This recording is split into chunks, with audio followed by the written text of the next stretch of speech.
And here we go, Monday, January 10th, 2022. Ermanni and Edwards, the bottom line, Woodward Sports Network. Ryan Ermanni, Braylon Edwards here with you.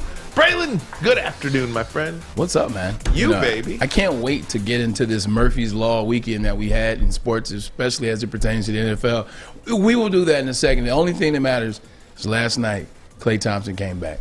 Oh, Klay Thompson was back in the Warriors uniform. Firing. First time that he's played for the Warriors since, I want to say, June of 19, so pretty much almost 3 years. And I don't remember the last time I was as excited for someone to come back, and then watching the process of, him in warm-ups, him excited to be there, and then, him on the bench, and everybody cleared out and let him have his moment and shine, and, the excitement that was there, and then the first basket, first possession, he gets the floaty, a tough floaty at that, and then he lets you know he was back.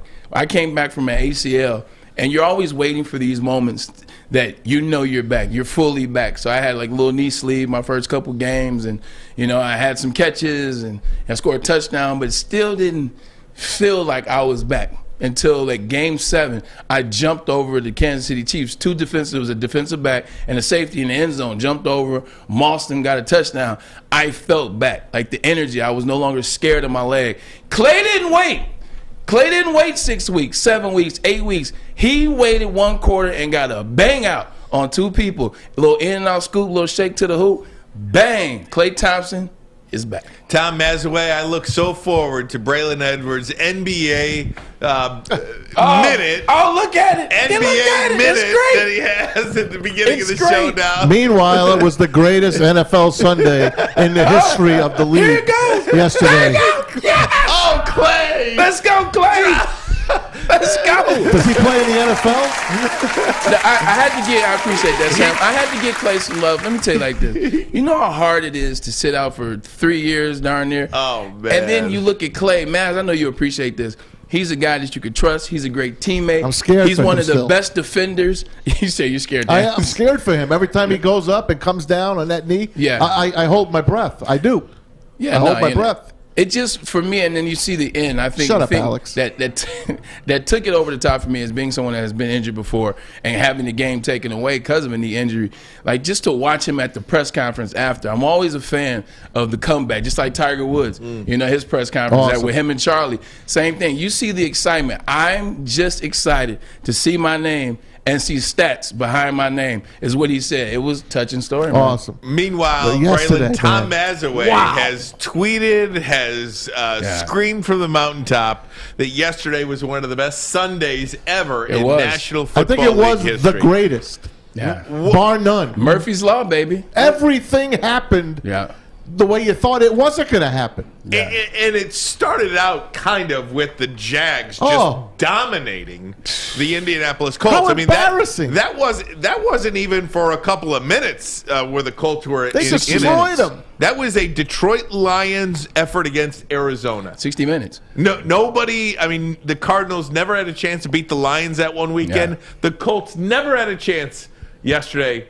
against the Jags. Yeah, it was 60 minutes worth of football. And the thing that bothers me about Frank Reich, you talk so much about negligence. We'll talk about the coaches that have been removed. I don't want to tease too much. But Frank Reich is a guy they never talk about. Frank Reich is a guy that gave up the house for Carson Wentz. Carson Wentz has let you down the last 2 weeks in a row, cost you the playoffs yesterday. But you guys have arguably the best dual threat running back in the NFL. Jonathan Taylor is amazing. Yesterday, Jonathan Taylor was averaging 5 yards a carry, 77 yards, 15 carries, I do believe.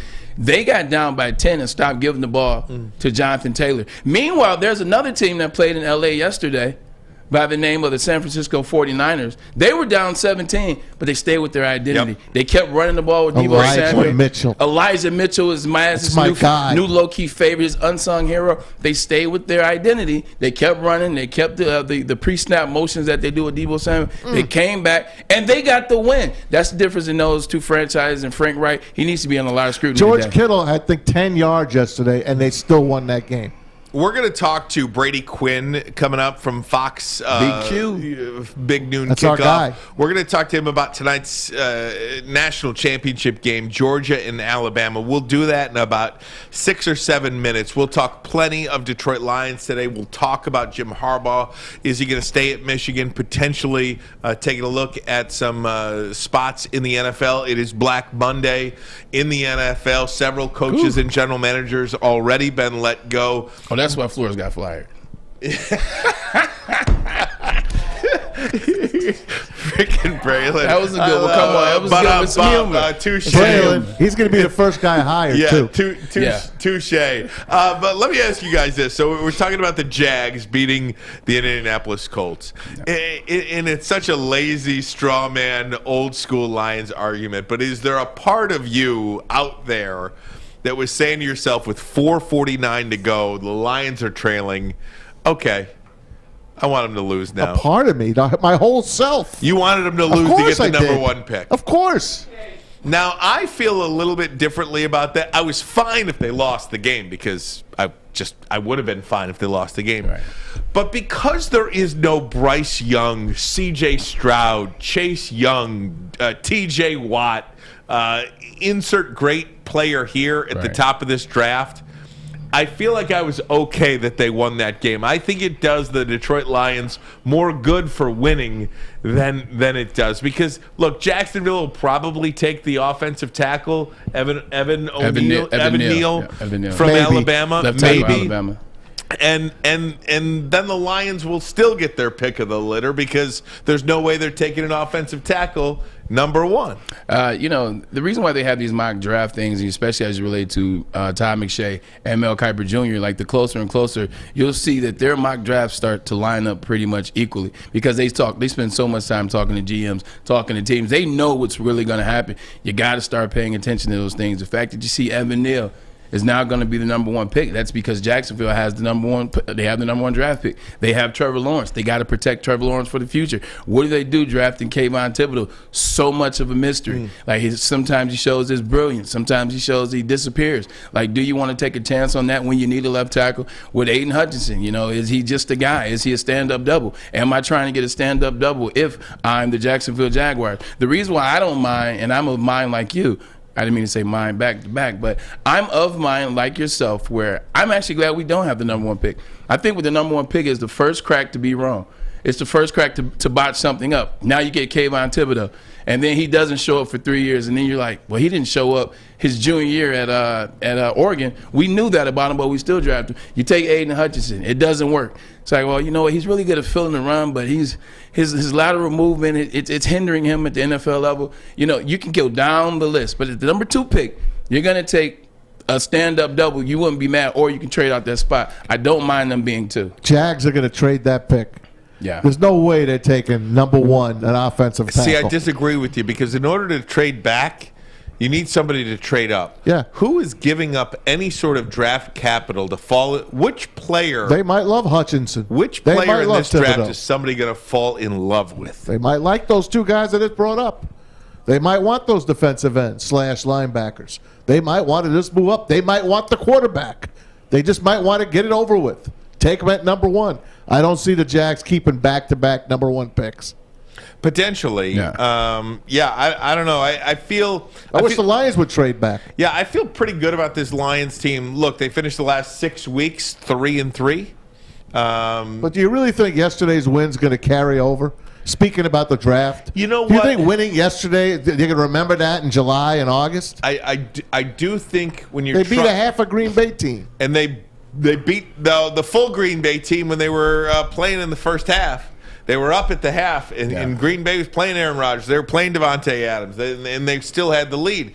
I think when you're, and I've said this before, and I'll say it again, when you're trying to build a culture, there is nothing that substitutes winning. And I do think winning is important. I think especially for a young team to see Amon-Ra St. Brown making plays to win football games. I think the best thing you can give a professional athlete is confidence. I think the worst thing you can do to a professional athlete is take their confidence away. I think that does help them in the offseason, in their offseason training programs and all that stuff, to come back and feel confident. Not to mention when you got individuals such as Khalif Raymond as well as Amon-Ra St. Brown, they both went over 100 yards. When's the last time you said that about Detroit Lions wide receivers? They both went over 100. Jared Goff just seemed to be in rhythm. He seemed to be okay. He looked good. He seemed to be okay. He seemed to get the assignment, understand the assignment. Side note, what is it about when quarterbacks, QB1 position quarterbacks, are only going to play a certain amount, be it a quarter, be it a half? Why are they always so efficient? Why doesn't that transfer over when it's a full game? I mean, now it's Aaron Rodgers, and he does this anyway, so we got to take it with a grain of salt. He was 14 and 18. It was like just playing pitch and catch. Like I talked last week, I talked about that Colts game where the Colts only played the first quarter just to get Reggie Wayne the record, and then they played, their backups essentially against the Titans. Peyton Manning was like 18 of 18. They do that when they play in the preseason. 17 of 18, 19 of 19, 12 of 13. What is it about not being able to do that for 4 quarters? Jesus Christ. The Lions will pick number 2. The last 2 times they picked number 2, Calvin Johnson and Ndamukong Suh, a couple of pretty good players that helped this organization to some pretty darn good years. We're going to take a break. When we come back, we're going to talk to our guy, Brady Quinn of Fox Big Noon Kickoff and Fox Sports. We'll talk to him about tonight's game, Georgia and Alabama for the SEC championship, national championship game. Georgia and Alabama coming back for the national championship game. Ryan Ermanni, Woodward Sports Network. The bottom line, baby. Woodward Sports Network. There we go. Hi, I'm Kay Cunningham. I'm proud to partner with Hall Financial, the mortgage company known for 5-star service. Don't just take my word for it. Check out their 5,000 5-star reviews for yourself. Go to callhallfirst.com and get started with your 5-star experience today. Make sure you download the Woodward Sports app in the App Store and the Google Play Store today. Take Woodward Sports with you wherever you go and listen live on your phone or mobile device.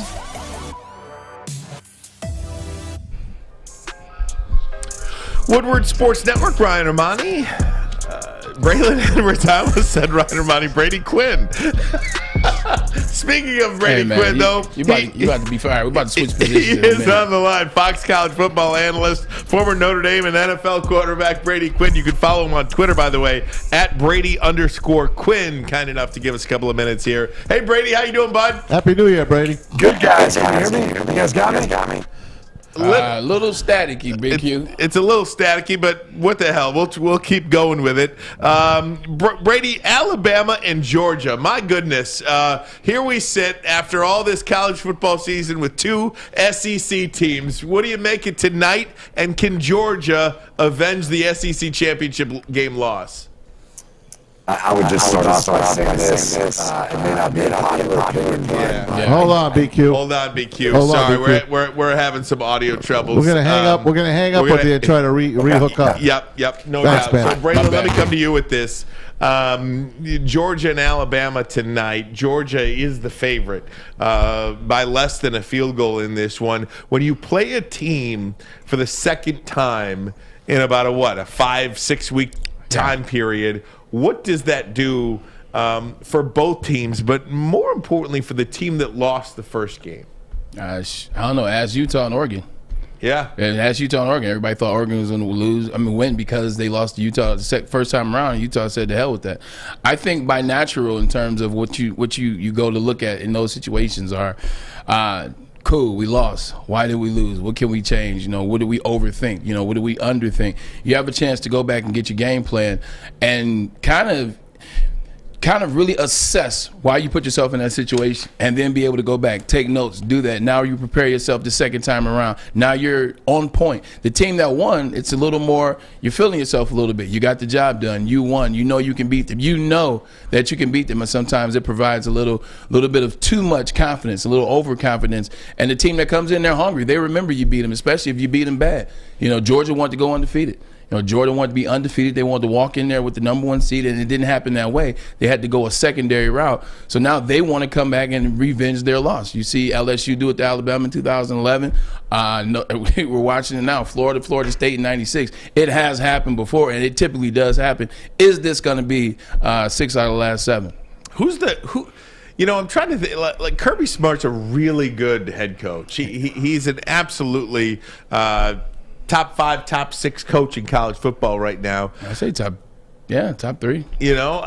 But going up against a guy like Nick Saban, to me, though, I mean, give Nick Saban a couple of weeks to prepare for a team, and it just doesn't seem fair. Yeah, 2 things. One, it's funny that Kirby has a setup for a last name that we never use, and it's smart. He doesn't make a lot of smart decisions. He uses a lot of athletes, and they go out there and they get it done. But he's not necessarily a smart coach, and that's always his hindrance. Nick Saban is a guy you cannot give too much time to prepare for. If you watch the way in which they beat Cincinnati, yeah, sure, Cincinnati got to the quarterback a little bit. Their offensive line didn't play extremely well, but they didn't show a lot as well. They just ran the ball with Brian Robinson, and they didn't show a lot. So you don't know if John Mechie being hurt is going to hamper them like it seemed like it did, or if they were just doing a good job of rushing for 200 yards and not showing you as much as they could have. All right, let's bring him back. Brady Quinn on with us, Fox College football analyst. Brady, how you doing, bud? Thanks again for the time. Doing well, guys. Sorry about that. So hopefully there he it's is. a little bit better this time around. Absolutely, absolutely. Brady, just an easy one. General sense of tonight's rematch from a couple of weeks ago, SEC championship game. Braylon and I were just talking about, the second time around. How does the loser react? Georgia lost that first game. What do they take from that game that can potentially help them in this one tonight? I think the 2 biggest things that stood out to me was there really wasn't a pass rush from Georgia. We talk about that defensive front, how good it is.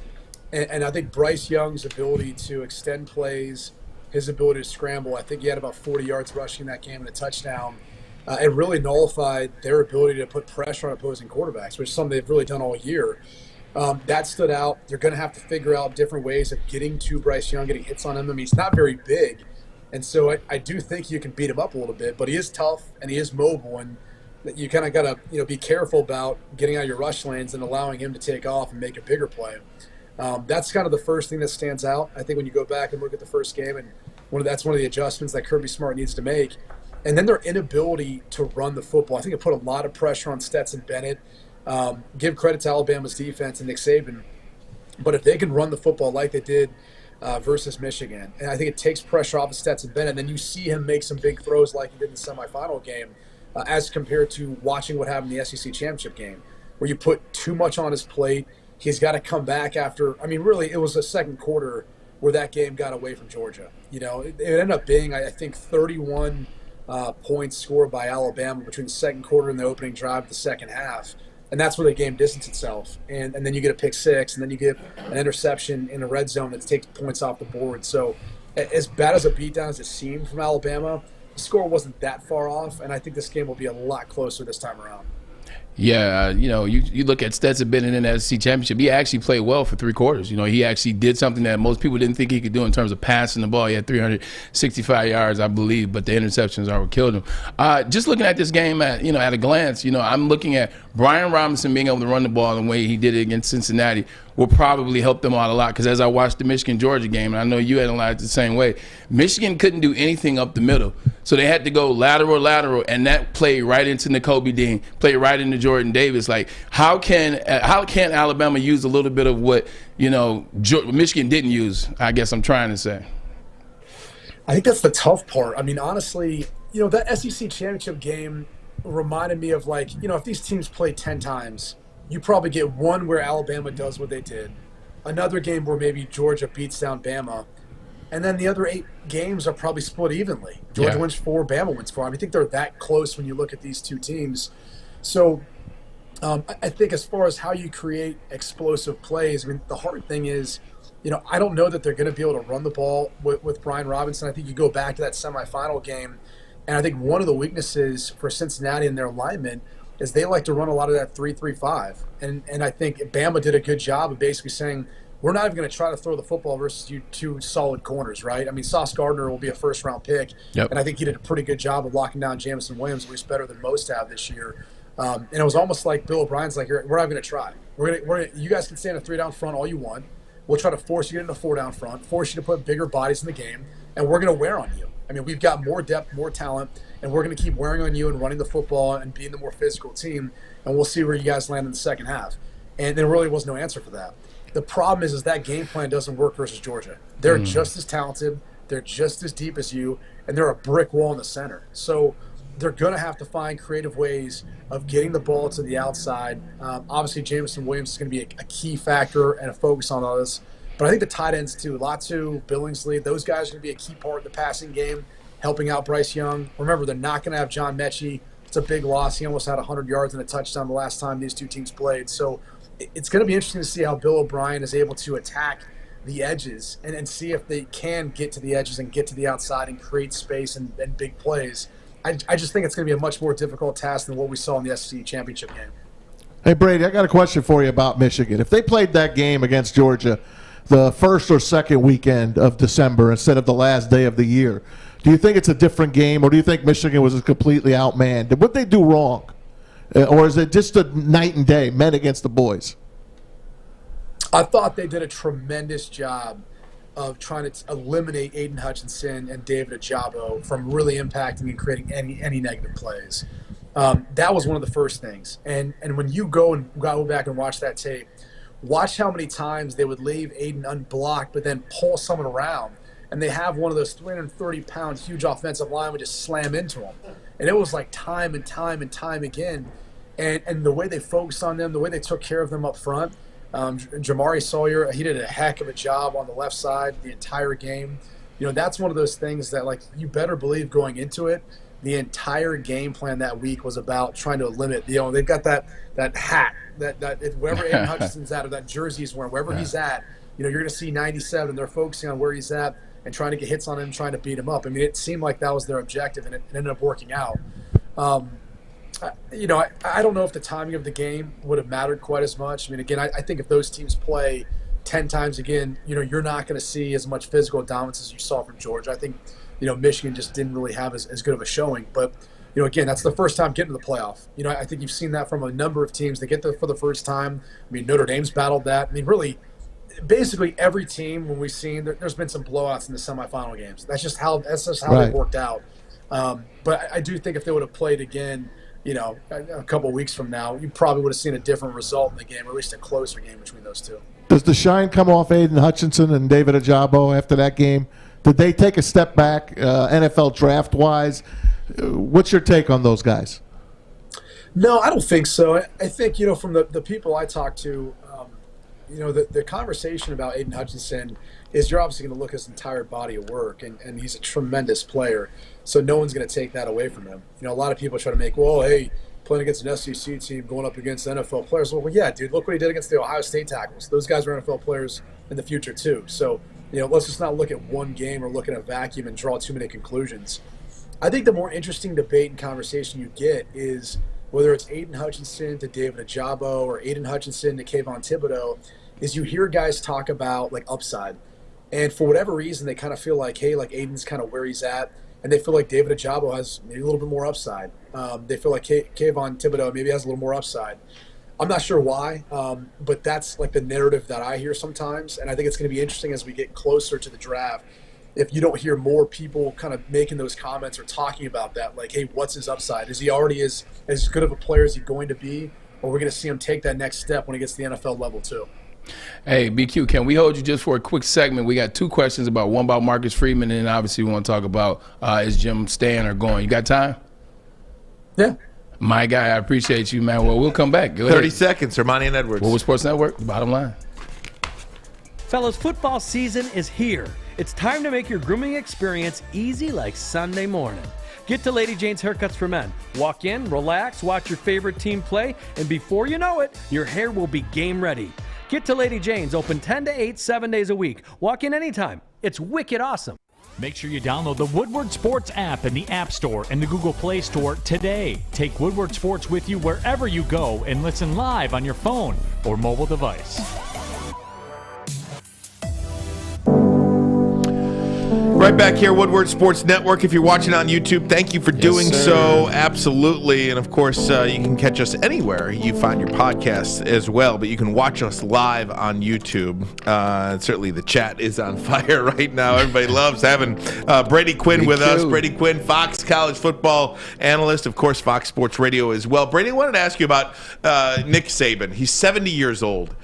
the guys won 7 national championships. Right. It does. You know, you got a chance for 8 tonight. I mean, well, look, I looked last week. I think Bobby Bowden coached till he was 80. 70, yeah. How long do you think Nick Saban wants to do this, especially in the world of this NIL? And we can make all the jokes we want about, well, Alabama's been paying players for years. It's legal now, you know. But nonetheless, you know, Freedom of Information Act. Right. How much longer do you think a guy like Nick Saban wants to do this? It's a great question, and you know, I kind of look at it and think, you know, you got guys like Bill Belichick, Pete Carroll are still coaching a long time. They've, you know, when they have so much success, it's like, all right, I guess you asked the question, at what point is it enough? Yes. You know, is this national championship going to be enough? I think the one thing as a coach in that position is you got to wonder too when you're recruiting these kids, you know, what you're telling them, because given his age. Does he foresee him coaching out some of these players he's recruiting to the end of their time there? I mean, that's a big question that I think a lot of parents and players would want to know if they're choosing to go to the University of Alabama and go play for Nick Saban. That's a big piece of all this. I think we all kind of think in the back of our minds, like, hey, when Nick Saban leaves Alabama, like, this thing's wide open then. It kind of falls apart. We don't expect him to be as successful. Maybe that won't be the case, but I think that's what everyone's thinking in the back of their mind. So, you know, I think as long as he's successful and having fun doing it, it doesn't look like he's 70, I'll tell you that much. For a guy who seems to be as stressed out all the time and gets as angry as he does at the officials and sometimes his players, the guy doesn't look 70. So it's probably easier when you're winning all those national championships, too, to make it feel worthwhile. But I don't know. He also strikes me as the type, like kind of like a Bill Snyder, where, you know, the guy could very well coach until he's 80, you know, and he could do this for a long time because – they love what they do. They love impacting young men. They love trying to win championships and the competitiveness. And you hear some coaches who are lifers where they feel like once they give it up, they feel like, what are they really living for? So I could still see him doing it for at least 5 more years, especially at the rate he's going.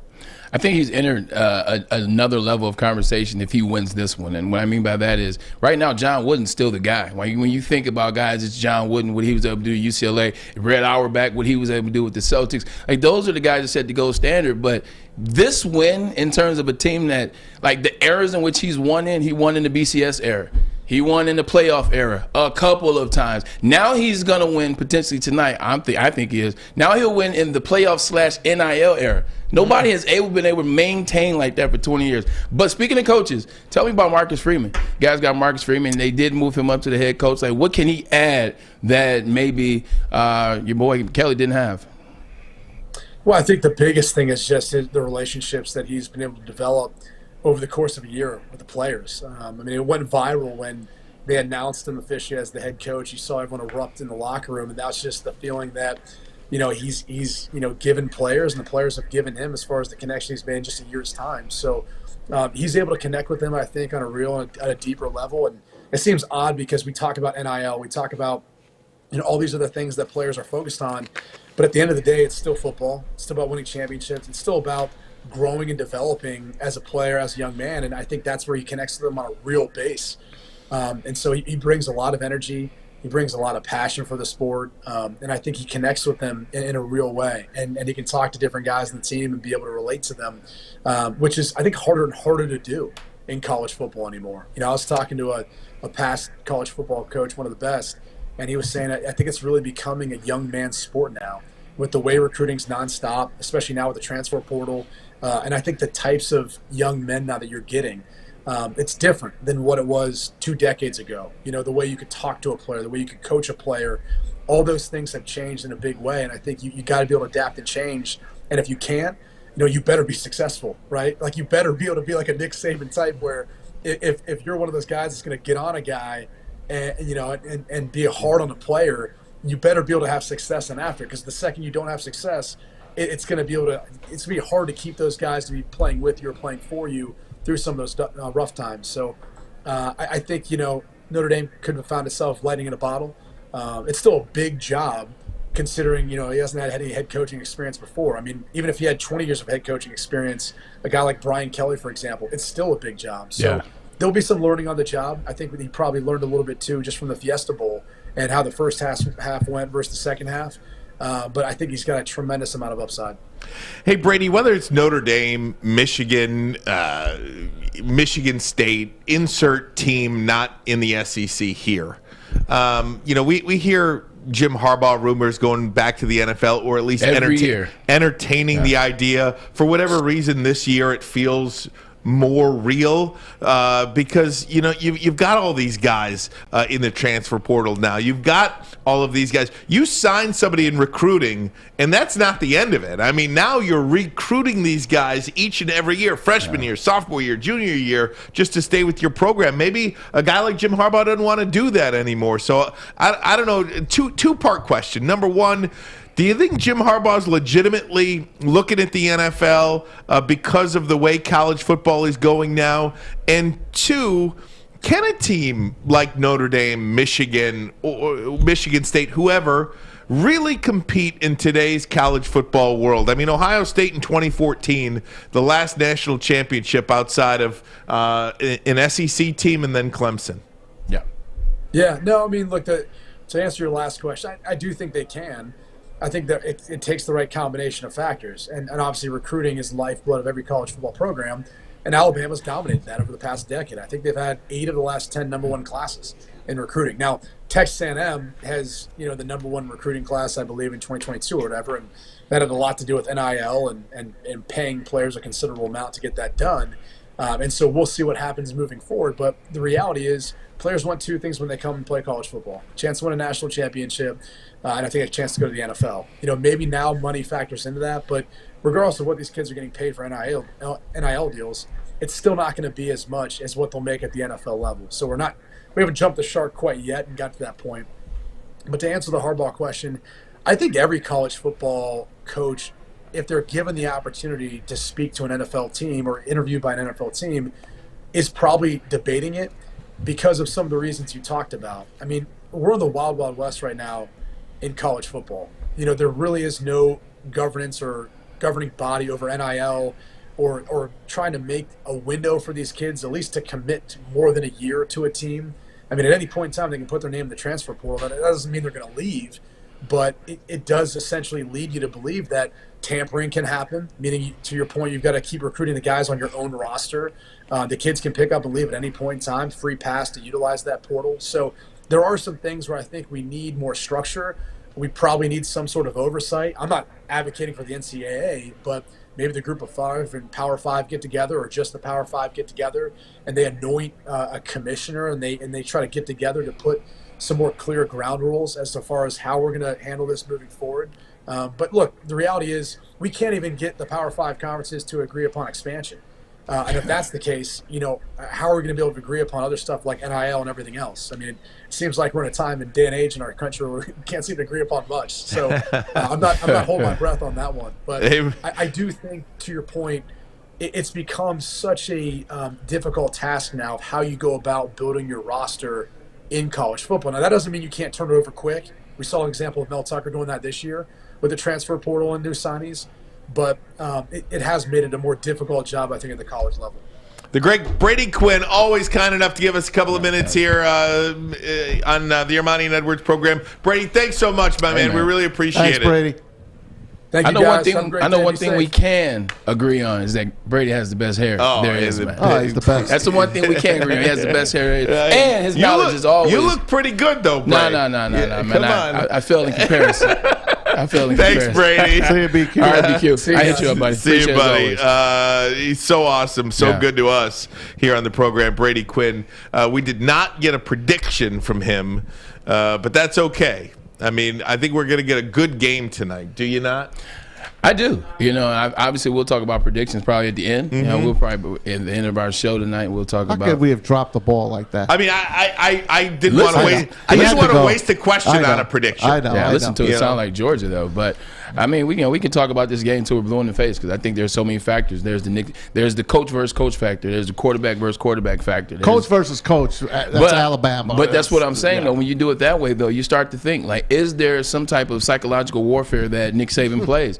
it seems like the guys that coach under him can never beat him. Like, is that something that looms over Kirby Smart? When Kirby Smart is shaving at night, like, is he like, damn, I can't beat the Saban guy? Like, it's his wife massaging his shoulders and say, hey, baby, it's okay. Right. You're going to beat him. You got this. Like, is that a thing that looms over the locker room? It was like, damn, our coach is nervous of this guy. Are we scared of this guy? Like, that's something you have to think about going into this game. They're number one, and then it's the rest of college football. Yeah. That's just the way it is. That's the top of the mountain, Alabama.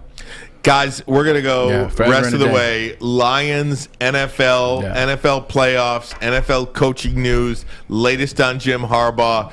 It's going to be a 90-minute sprint to the finish. We'll do it next. Ermanni and Edwards. Woodward Sports Network, the bottom line. Okay, you thirsty little spin goblins. I want you to pedal into the next dimension. Spin it! Spin! Spin! Uh-oh! Carmen's falling behind. Let's give her the hiss of shame. Spin! Spin! Spin till you bleed! Don't ride the bike of shame. Come to Planet Fitness and find your own lane with tons of equipment, free fitness training, and no hissing. Join today for just $10 a month. Putting on a show here, and that's how you answer. We love our sports. We just wish they'd love us back. Detroit sports for Detroit sports fans. Woodward Sports. Hey, gang, it's Maz from MyBookie.ag, our studio sponsor and the place I put my sports wagering in. And guess what? If you're a first-time sports wagerer, what a perfect night for you to break in.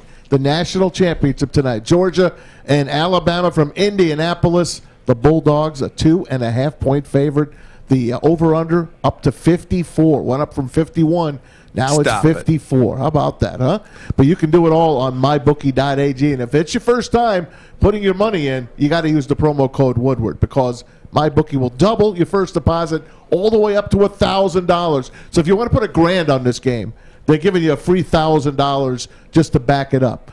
You can put $100 on this game. You can put $10 on it. Whatever you want, they're going to double your first deposit if you use the promo code Woodward. MyBookie.ag. Bet anything, anytime, anywhere with MyBookie. If you have a gambling problem, please call the Michigan Gambling Problem Hotline, 1-800-270-7117. Ermanni and Edwards on a Monday, baby. Let's go. Monday. The NFL Black regular Monday. season is over. The Detroit Lions win their regular season finale over the Green Bay Packers. 37-30 was the final. The Detroit Lions finished 3-13-1. They win 3 of their last 6 games as they head into the offseason now. Amon-Ra St. Brown does, in fact, record a 6th straight game with 8 or more catches, 8 catches, 109 yards, and a touchdown, 10 targets yesterday. Khalif Raymond also goes over the 100-yard mark. Jared Goff, a really solid performance out of him, and we saw him with a couple of solid performances towards the end of the year. Guys, I am feeling real good about the Detroit Lions, and I know it's a 180, complete 180 from where we started, but I do think this was a foundation building block type season, and the reason why I feel like that is because we saw success in NFL games towards the end of the season, and we saw draft picks, young players make huge impacts. Yeah, 100%. This is El Negro Lunes. That is Black Monday, and I'm excited for it. You chart the whole season. Start where we first started talking about Dan Campbell, the team being undermanned, talked about Jared Goff, talked about Brad Holmes, talked about the skepticism, and slowly but surely as you get into week 6, week 7, week 8, here we are, week 18 in the books, like you saw the progression. I look at yesterday and I watch Amon-Ra St. Brown, who might be our best player, him and Penei Sewell. You watch how smooth he looks. You look how good he looks. Who drafted him? Mm-hmm. You watch Khalif Raymond, and Maz was high on Khalif when he first got here. He says he's a fast guy. He's a quick, speedy guy. Actually, that could be a good pickup for us. And it stalled. It took some time. And yesterday you saw the potential for them to work together, and they're still not going to be the one wide receiver. You see Jared Goff when it looks like he has Taylor Decker, he has Penei Sewell, he has some semblance of a run. The Lions finished this season top 10 in rushing. This is the first time they finished top 10 in rushing since Barry Sanders. Like, it tells you what they're going to do moving forward in the future. So it was good to just see the team come together. They fight for one another. You see that the ownership and the management on the same side for the first time in Lord knows how long. along with the coaches. So just see what we saw at the end. And we locked up the number 2 pick. Who cares about 1? Who cares about that? We have draft capital. We have the number 2 pick, which means I actually like that pick. I think the Lions are where we need them to be, where we want them to be, especially from a fan standpoint. Now, where do you go from here? Now, see, I wore my colors today. This is camo. Looking lovely. This is camo. Most notable, Army, military, fatigue, war. This is war room. Now it's time for Brad Holmes to get in that war room. Now it's time to start making some of these deals. How do you put yourself in the best situation so that next season, when September starts, you're already ahead of the curve? That's what time it is now. I think they've done a good job in terms of the maturation of the team, the evolution of the identity. You have the identity. Now it's time to go work in the offseason. How about what we talked about earlier, Ryan? We were trying to do some recon work on how many times did they go on 4th down? Did they break the record on trick plays and all of that? You can't really put your finger on all the trick plays. Yeah. They did plenty of them, but they do have a record now. They went for 40 4th downs in the 2022 season. That breaks the record of 39 4th down attempts by the New England Patriots in 1995. So Dan Campbell is a bit of a gambling man. Yes. You and Terry Foster, shout out to Terry Foster, Big D Energy before us, 11-1, check them out, Neil Rule. You legitimately were talking to Terry Foster, and you brought up a great point. He's gone for it 40 times, but when you talk about analytics, when you talk about 4th down, his name doesn't come up. Whose name comes up? Teams that are winning. Brandon Staley, who we'll get to. John Harbaugh. Yep. But he's doing it the most. Sean what did you say? McDermott. What did you talk about off camera? Let's go here now. Yeah. That's because you had something great to say. You know, and I was watching a little bit of the game with Sean Maz McDermott, yesterday. Braylon, it's so all these trick plays and all this 4th down is all great because it doesn't matter if they win or they lose at the end of the day. When there's something on the line, when a playoff berth is on the line, hell, when a playoff game is on the line, when you're playing the Green Bay Packers in Week 15 of next season, perhaps, with a division title on the line, are you going to do all of these goofy things? Yeah. And I say goofy things for lack of a better way to say it. I mean, there are some goofy things going on, and I love it. I'm entertained by it because it makes a bad team watchable. Yeah. But when there's something on the line, when winning is on the line, championships and things matter, and playoff seedings and division championships and advancing in postseason games, is he going to be like this? Because he's not doing much different now than Brandon Staley does in the Chargers. And quite frankly, I think there's some whispers of Brandon Staley being fired in L.A. because of some of the goofy things that he does. He's a little too crazy. We'll get into that because I think there definitely is a level of aggressiveness versus using your head. Exactly. Being smart and being stupid. Yeah, there you go. Exactly. But going back to Dan Campbell, it's one of those things where nobody's paying attention. It's like you got to do these things to win certain games. Like they knew they didn't have the talent to match up with, let's say, the Rams. So they tried trick plays, etc. I remember Indiana before Tom Harmon got there. Not Tom Harmon, but who's let me know Indiana's head coach. But anyway, before Indiana was a trick team type team. Like all type of trick plays, reverses on kickoff return. Yeah, I know who you are. Tom Allen? Tom Allen, my guy, defensive-minded coach. So they were that type of team. It had to do trick plays, the double passes, reverse passes, halfback toss pass, things like that. And then slowly but surely they started getting better, and you started seeing less of the trick stuff. And then they got to the point where they were ranked in the top 10. Then they beat Michigan. Then they should have beaten Ohio State. You start seeing less and less of the trick plays until they were no longer there, where their identity was defense. They were a physical team. That's what I think the Lions are going to get to. I think they did it this year because, hell, they didn't have anything to lose, everything to play for. And so they just went out there and they tried and they tried and they tried and they put themselves in situations. But as you start to see them come together, the more they don't need plays, they won't do them. Mm-hmm. It's just this was that type of year where you needed an abundance of 4th downs and trick plays. It is something I'm going to be watching moving forward, though. You should. Well, you asked me yesterday, flat out, do you think if they're winning next year, which we think they're going to, do you think he will do this many things? I think there would be a balance. There's going to be a balance. There's no doubt. But you know what? It's always good to have it because the other coaches are always going to have to look for it now. Oh, good call. I mean, this is the new NFL. You know, you talked about it off camera Look today. at Sean McDermott, man, what he's done with Buffalo. It's the new NFL. Maybe next year when they're starting to win some games or they're in some closer games, they won't do as much. But as opposed to 40, maybe it's 30. You know, as opposed to 40, maybe it's 28. There definitely is going to be a level of going for it on fourth down. I like going for it. It's not just like when it's right. Agreed. But it's not just that's what this new NFL is. When you watch Dan Campbell, that's who he is. Like, he's like a John Harbaugh. He just the team isn't at that level yet, but he's like a John Harbaugh that's going to look at Jared Goff and say, hey, yo, what you thinking? You want this one? Hell, go for it. Like, that's going to be who Dan Campbell is, because he believes in his players and he believes in the continuity of the unity of the players. By the way, they did part with A. Lynn today. Anthony Lynn. Anthony Lynn is out. Off of that's Anthony right. Lynn. Braylon, Maz and I, this is stuff that we can only talk about. You actually lived it. Great man. Just offensive, like the coordinator. That's a tough position. Bad fit here. Bad fit here. You know what? I don't know if he was ready. He wanted to have this year off. Remember I said that at the beginning of the year?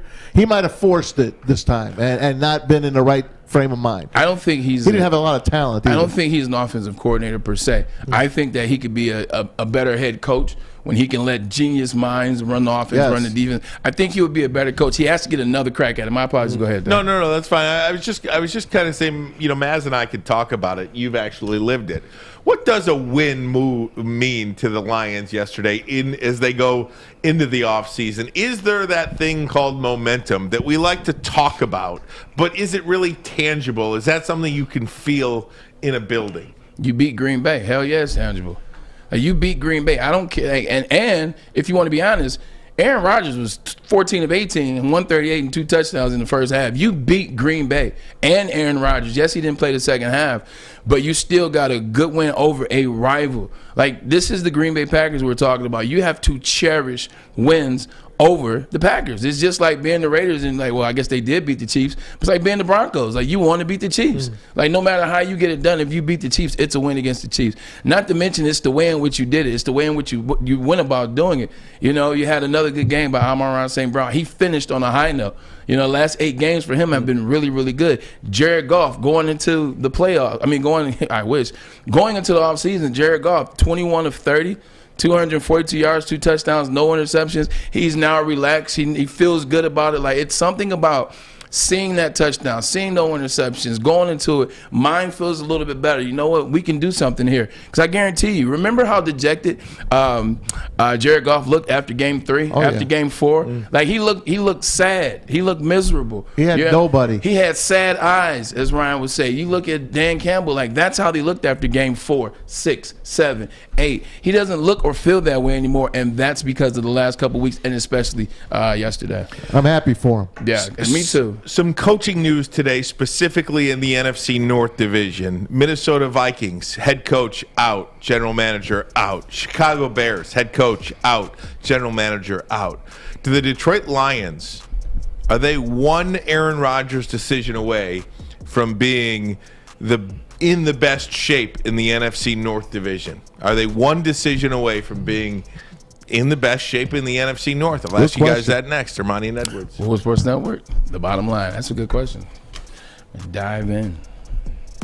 6 dark corners, a driveway and a patio, 5 windows that could become doors. Every house has unique security challenges. Guardian Alarm has more tech, more team, and more ways to help keep them all safe.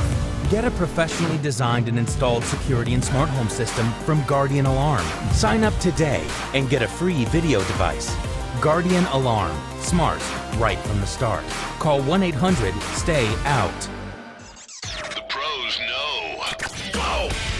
Listen Monday through Friday for Big D Energy Live on the Woodward Sports Network with Stanley Cup champ Darren McCarty, former Lion Joik Bell, and the silky voice of Neil Rule.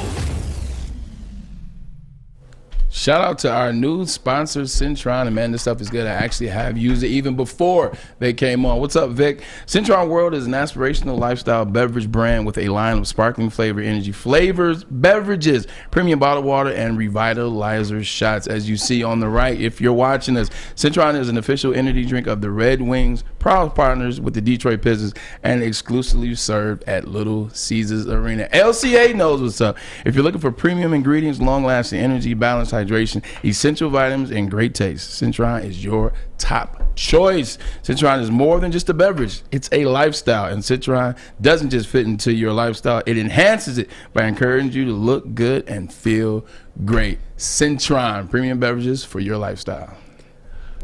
Oh, hell yeah. Give me some Centron. Hey, this stuff is What's good. up? So they have 2 revitalizer shots in the morning. They have it's green tea It needs to be and revitalized. it's like green tea and lime, and then the other one is turmeric and pineapple. It's like a pineapple turmeric. So come on now. Stuff is good, Absolutely. man. We certainly appreciate their It's not a lot of partnership sugar at all. here on Woodward Sports Hey, happy Network. birthday to Rob Parker, by the way, our main man. Rob. Rob Parker. Come on, Rob. Happy birthday. It's so quiet in L.A. now, Maz. You can hear a mouse urinate on the Staples Center. It's like the on the elongated. Crypto.com arena. Come We gotta have him on. on. We gotta have him on soon. Oh, God, I love it. Shout out to Rob Parker. Guys, Rick Spielman, general manager of the Minnesota Vikings, out. And my pro day quarterback, by the way. your Remember? pro day quarterback. Bring it back to Detroit. Hey, there we go. Mike Zimmer, after 8 years out in Minnesota. Guess what? He still has a hot girlfriend. Matt Nagy Maybe. out in Chicago. Ryan might have came Pace, with general the deal. manager of the Bears, out. Guys, the Bears, the Vikings will have new general managers and head coaches Wow. next year. Maybe even the Vikings will have a new quarterback. You never know about Kirk They will. Cousins. Yeah, they will. Only problem is that $45 million next year is tough. Who's picking that It's up? tough to Good eat. point. It's tough Yeah. to eat. Yeah. So even better yet for the Lions. Exactly. That Kirk Cousins is their quarterback. Justin Fields, you just don't know. We think he's very talented, but you don't get the right head coach for him. You don't get the right general manager to build a team around him, and he's just another guy. Urban Meyer. Yeah, I mean, Stop it.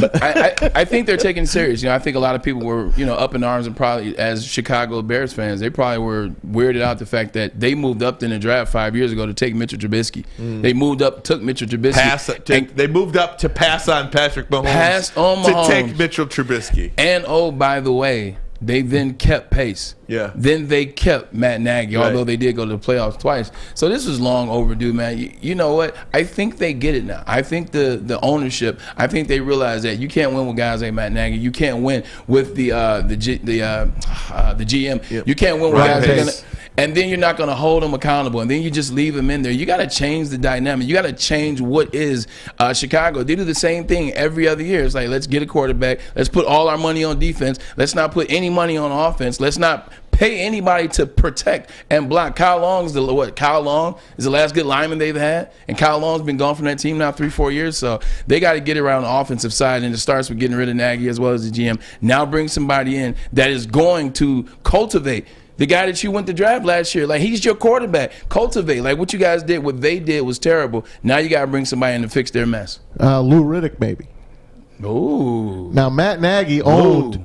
He had 15 wins against the Vikings and the Lions combined in his resume, because he's over 500 as a coach. Yeah. If you look at his record, he's over 500. It's because he beat the Lions and the Vikings, but he couldn't beat anybody else, and he sure hacked up the whole Justin Fields thing. So there's no telling what happened with Aaron Rodgers, or there's no telling what's going to happen with Aaron Rodgers and Devontae Adams. But I do think it's a real possibility that those guys are a package deal and could potentially leave this year. If that's a big 2 letters, IF, if they leave. The Detroit Lions, to me, have the best situation in the NFC North. What do you think, Sam?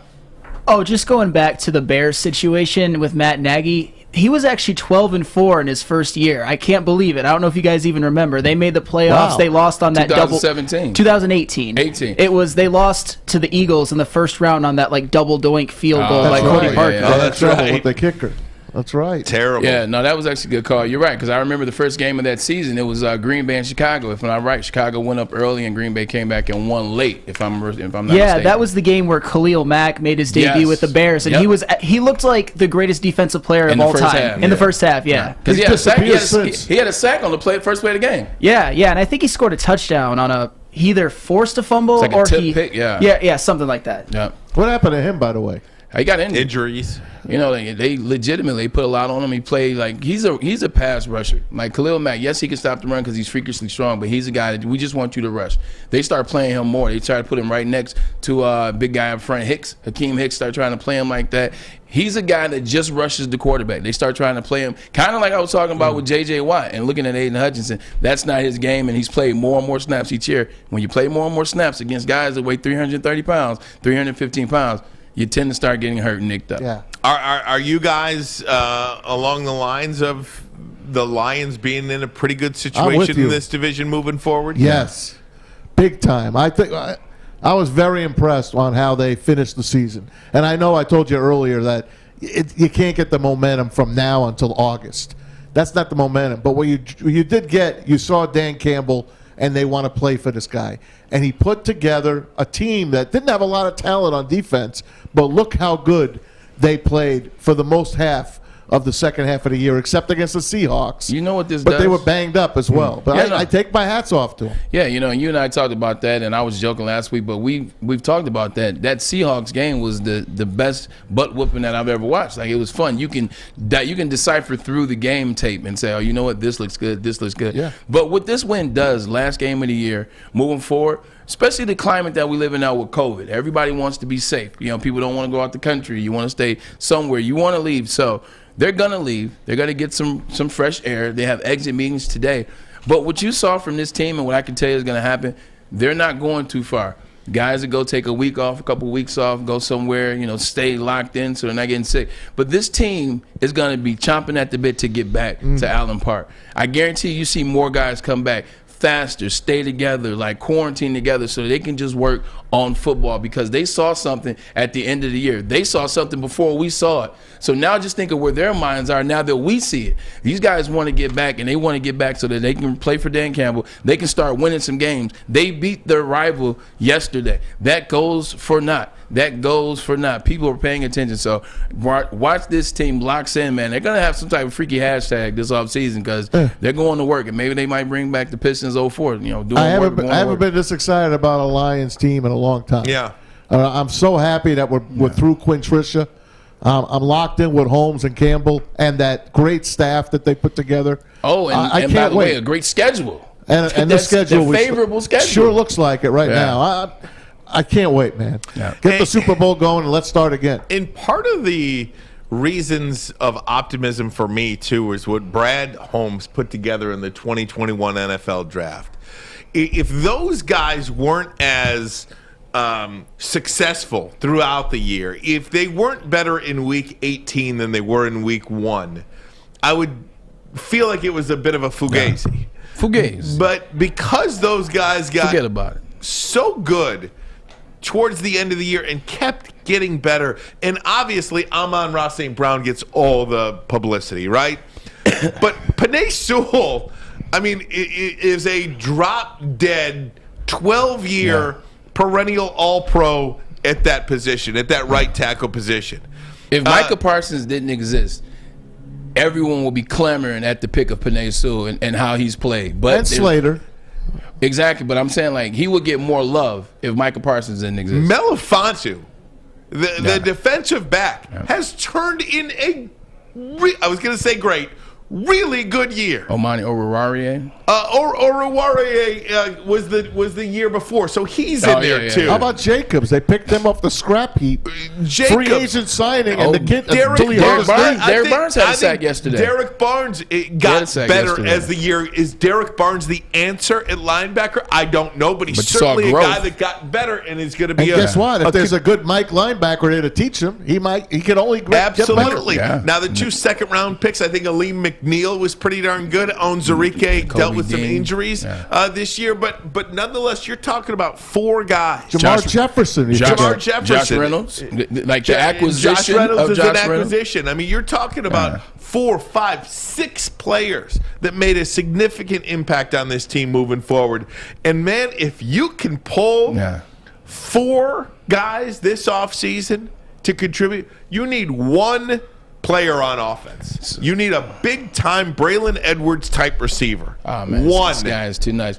1, not 5. I like 1. Swift in the backfield. I don't like playing the what-if game. Okay, it's never a fun game to play. No one ever wins in a what-if scenario.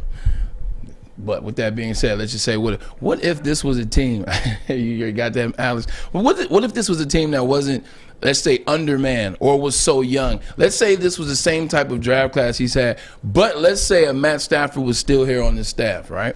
Let's say Ragnow doesn't get hurt in training camp. Mm-hmm. So Ragnow's playing. You have Matt Stafford, the quarterback. Oh, by the way, you have a Calvin Johnson. Like, or it's just one of these other Lions teams. Like, you get what I'm trying to say. Just imagine if there was already a structure in place when they had the picks that they had this year, that they had the energy and the characteristics that they had this year. There is now. There it is, man. Like, what if they would already had something in place when they took over? Like, I'm just saying, like, that's the type of thing that gets me excited. I'd like to go back and see how many times Matt Stafford had the benefit of Lions defense that held teams under 20 points. 14 and 11, that was it.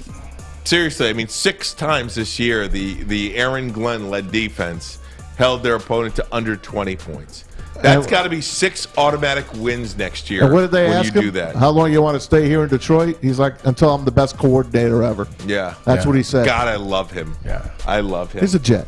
Hey, we're going to go. How do you not? We're going to go around the NFL next. It was one of the most fascinating Sundays in the history of the NFL. The best Sunday. We'll go through it next. Ermanni and Edwards. Woodward Sports Network, the bottom line.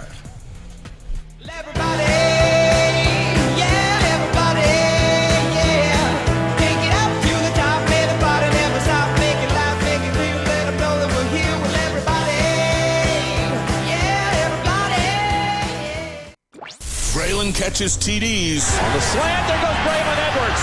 Edwards on a foot race, and no one's going to get near him. 80 yards for the touchdown. Ryan catches Pokemon. We all have our strengths. The bottom line on Woodward Sports. You know what I also catch? The bad guys. So does Guardian Alarm. That's right, your local security experts. They have been for over 90 years. You stick that black and yellow out in front of your house, it tells the bad guys to stay the bleep out. Yeah. Get away! That's right. Bleep me out there. Guardian Alarm, then get it a good defense on and off the field. It helps you feel secure. Guardian Alarm, state-of-the-art technology that helps you feel safe. 24/7 local monitoring, convenient features. Let you check in on your home, control your lights, your temperatures, detect smoke, carbon monoxide. That's right. Even going to let you lock and unlock your doors. All you've got to do is call this number. Are you ready, ladies and gentlemen, boys and girls? Can I say it? Please. Oh. Uh-oh. Hey, Maz. What's that number, buddy? 1-800-STAY out. What is it, Maz? Hold on. We build you up for that, Maz? That's what you're giving me? Come on, Maz. 1-800-STAY out. Come on. You can do better than that. You got better than that, Maz. What is it? 1-800-STAY out. There we go. Stay out. Stay out. Stay out of here. Guardian Alarm, they're your local security experts for over 90 years. My goodness. Hey, here's a quick question. What's the latest Pokemon that you caught? I didn't even know what Pokemon was. These guys, these kids today, they're on my tail about all this stuff. Yeah, you know that's Spence and Easy in the back. I will tell you though, Braylon, I never came out of the game, so I don't know what they're talking about. You know, I believe you. You know, I know. I've seen in action. I saw when we were playing with the Calvin Johnson cutout. Yep. You got it through there first from the catch. I saw that. You saw me grip and rip, baby. Folding championship, man. You were the other half of that team, man. You were the most important half. Team player now. This is true, man. I'm only as good as my partner. Some of the parts, man. That's right. Some of the parts. Guys, it was an incredible weekend in the NFL yesterday, and it really started. We have got to thank the Jacksonville Jaguars, too, for just absolutely pounding the Indianapolis Colts, because I feel like what the Jags did to the Colts really helped make the day important. Everything after that fell in line, from the Steelers and Ravens game that made that game important all the way on to the night game between the Chargers and the Raiders. Just a fantastic day set up by the Jags' domination over the Colts. How'd we start our day, Ryan? We were in the parking lot. Sorry, Bray. We're in the parking lot ready to go into pregame show. And I'm looking. I look at my bookie account, and I'm like, wow. The Jags are plus 800 right now. We laughed. And Ryan's like, what's the spread? I'm like, it's 15.5.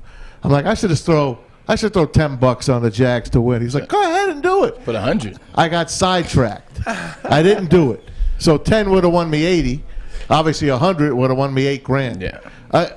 Plus 800, man. It's crazy, At man. home, beating the Colts 6 straight times over the years. But really, what does that mean to this Colts team that needed this win? Frank Reich should have, honestly, and I like Frank Reich. I'm telling you. He should have quit right after the game. He should have resigned because he should be fired. And you think about what Indianapolis gave up to get Carson Wentz yesterday. I mean, the Philadelphia Eagles made the playoffs, and they get the Colts pick.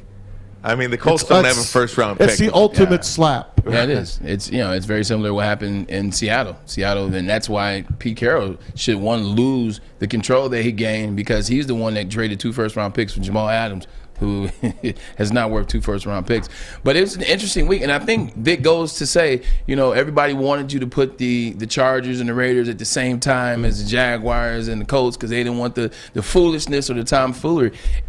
I'm glad they didn't do that, because it played out like what they did in that 1 o'clock hour is they garnered so many percentage points increase into yesterday's game, because everybody was starting to watch. It's like, well, damn, they won. Now what the Steelers going to do? Now you got more eyes tuned in to see what the Steelers going to do. Now that happens. Now it's like, oh, man, the creme de la creme. It's 8:15. Chargers, Raiders, what are they going to do? I was glued in. Like, I'm talking like glued in. I wonder what the numbers are on that game. That has to break the record. The Steelers game? No, last night's game. Chargers and Raiders. Because then it was like, bust the record. Once they got to 10-7, I said, oh, here it is. The fix is in.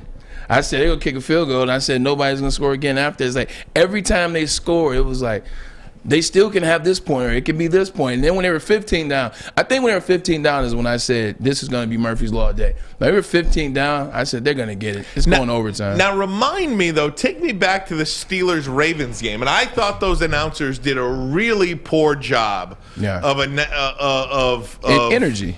Of energy, but really telling the fans almost every time what it meant. I mean, with each play, that clock is winding. It's a tie game in overtime. And at that point, the winner of that game really was in the playoffs, sans a tie later in the night with the Chiefs and with the Chargers and the Raiders.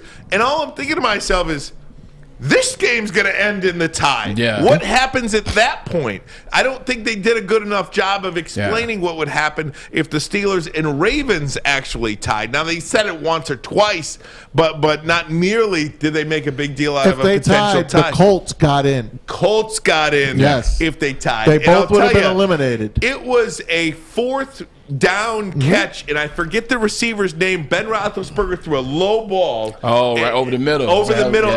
Ray something. McLeod. Ray McLeod. That receiver bailed Ben Roethlisberger out like it's nobody's business. And he caught it off the top of his shoelaces. Yeah. Otherwise, that game ends in a tie, and the Colts are in, and last night doesn't even happen. Funniest thing about it, if Ben wasn't already going to retire anyway, then it wouldn't be a bailout situation, because nobody cares, Ben. But the fact that now you can save the legacy. Like, what happens if Ben goes in the playoff and wins a game? Like, what if he win this week coming up? I cannot wait until they're done. I can't 13.5 point favorite. It's something. I'm telling you like this, though. I was going back and looking at the notes, man. It's something about the Steelers, and this is NFL period, but 20 and under is their magic number. You look at all the wins that they have this year. They keep their opponents at 20 and under. Like, anything in the teens, they win the game, as you should in the NFL. But that's the type of football that they play. They play defensive football. They lean heavy on Cameron. On Cameron, as well as T.J. Watt, who should be Defensive Player of the Year. Minkah Fitzpatrick, they lean on him to be in position to make a lot of plays. Like, he's a ball hawk. Like, the biggest play in the game that doesn't get talked about is the catch that he broke up. If he doesn't break that catch up, they don't even get a chance. That game is over in regulation. So they break that up to go to overtime. So. And then on offense, you just got a guy who's he's just an old statesman. He's an elder statesman, and he still knows how to make the throw. He still knows where the ball should go. So can his magic, you know what I'm saying? The time is winding down. It's almost closing on his chapter. Can he make magic next Saturday one more time? I cannot stand The Pittsburgh Steelers. Me neither. I think I've just had it. I think they are the worst. They're the worst 9-7 football team I've ever seen in my life. And, well, sure, 9-7-1. But I just that team is so unwatchable to me. It is. They don't play They don't play some dominant defense. They're not. They can't do anything offensively. I mean, Ben Roethlisberger throws these 3-yard passes. We're stuck with that game next Sunday night. 60 times a game. I'll tell you a player that I'm really intrigued I tell you with. what, though. Go ahead. I understand they're 9-7, and they're a bad watch. Like they're a tough watch. Like that Monday Night Football game a week ago. Again, that was one of the worst games I ever watched in my life. Like I'm glad I only caught it for a little bit and turned it off. But the one thing is, what Mike Tomlinson has done with this team is short of a miracle. I love him. Like this might be the best 9-7 that I've ever seen a coach coach. Like in terms, 9-1-7. In terms of what he was able to pull from all the injuries, like the finesse on the defense, like the defense not acting like the Pittsburgh Steelers, no quarterback, a receiver in Chase Claypool, who you don't know what he's going to do from time to time. It was an interesting 9-7 year. 9-7-1, and he deserves all the credit that you can give somebody as a coach. How about the Detroit Lions? 2 of their 3 wins comes against playoff teams, and the tie is against a playoff team. That's funny. Isn't that something? It is. It is. It just. And they probably got Mike Zimmer fired. Yeah, they probably did. And Kirk Cousins probably got Mike Zimmer fired too. Ultimately they lost so many close games. His defense got him fired. The strong point of Mike Zimmer is what? He's a defensive guy. He's a defensive guru. That's what he brought in. When you had Harrison Barnes and Everson Griffin at times, and you had Linval Joseph. Like he brought that defense in there when they went to the NFC Championship game and they lost to the Eagles. But that defense was stacked, and that's what he was known for, and that's why he got chance after chance. Like Kirk Cousins was just like, hey, you know what? Hey, we paid him. I mean, he's working out, but we're not blaming him. He got fired because that defense, which was a strong point, it has failed him this season and last as well. They probably should have kept Case Keenum. Yeah. Guys, what happened throughout the day, and we didn't even touch on the Stafford thing, but the AFC. He had a great first half. Yeah, the AFC yesterday was on fire, this AFC situation with the Jags beating the Colts, and then ultimately the Steelers winning overtime against the Ravens, capped off with the Chargers and Raiders in a wild Sunday night. Yeah. We have to hit on this game. The Chargers lose the game. They lost it many different ways, but boy, were they gutty. Their head coach comes into question now, and you got to ask the question: is this guy done? Brandon Staley. That's a good question. Should he be fired now? That's the better question. Because of all the boneheaded decisions that he made. They're a playoff team, not in the playoffs. Yesterday. Here's another question, another tease. Sure. Are the Chiefs still the favorite in the AFC? Gotta be. Not my favorite. After the Broncos game? I'll just come out swinging. Something tells me the New England Patriots are going to represent the AFC. This week. I don't think so. No. I think they're going to beat Buffalo. My team will beat them. Talking about the same team that lost to the Dolphins yesterday? Yep. The Bills are going to clobber them. You think so? Yes. How do you beat the Dolphins? Not the Dolphins. How do you beat the Patriots? 3 of the last 4 games and get fired.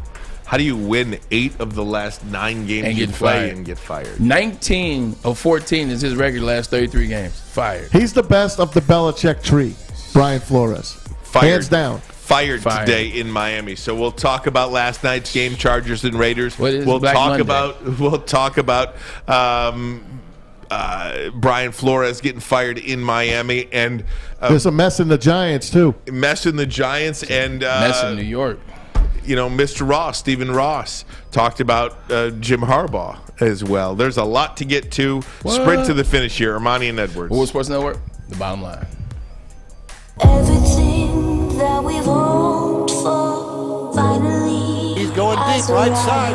Oh, that is Edwards out there. He goes up in the air at the goal line. Hey, it's Braylon Edwards here, wanting to welcome the sports marketing agency to Woodward Sports Network, to the family. Glad to have you guys. For the last decade, the sports marketing agency has literally leveraged athletes around issues such as mental health and substance abuse.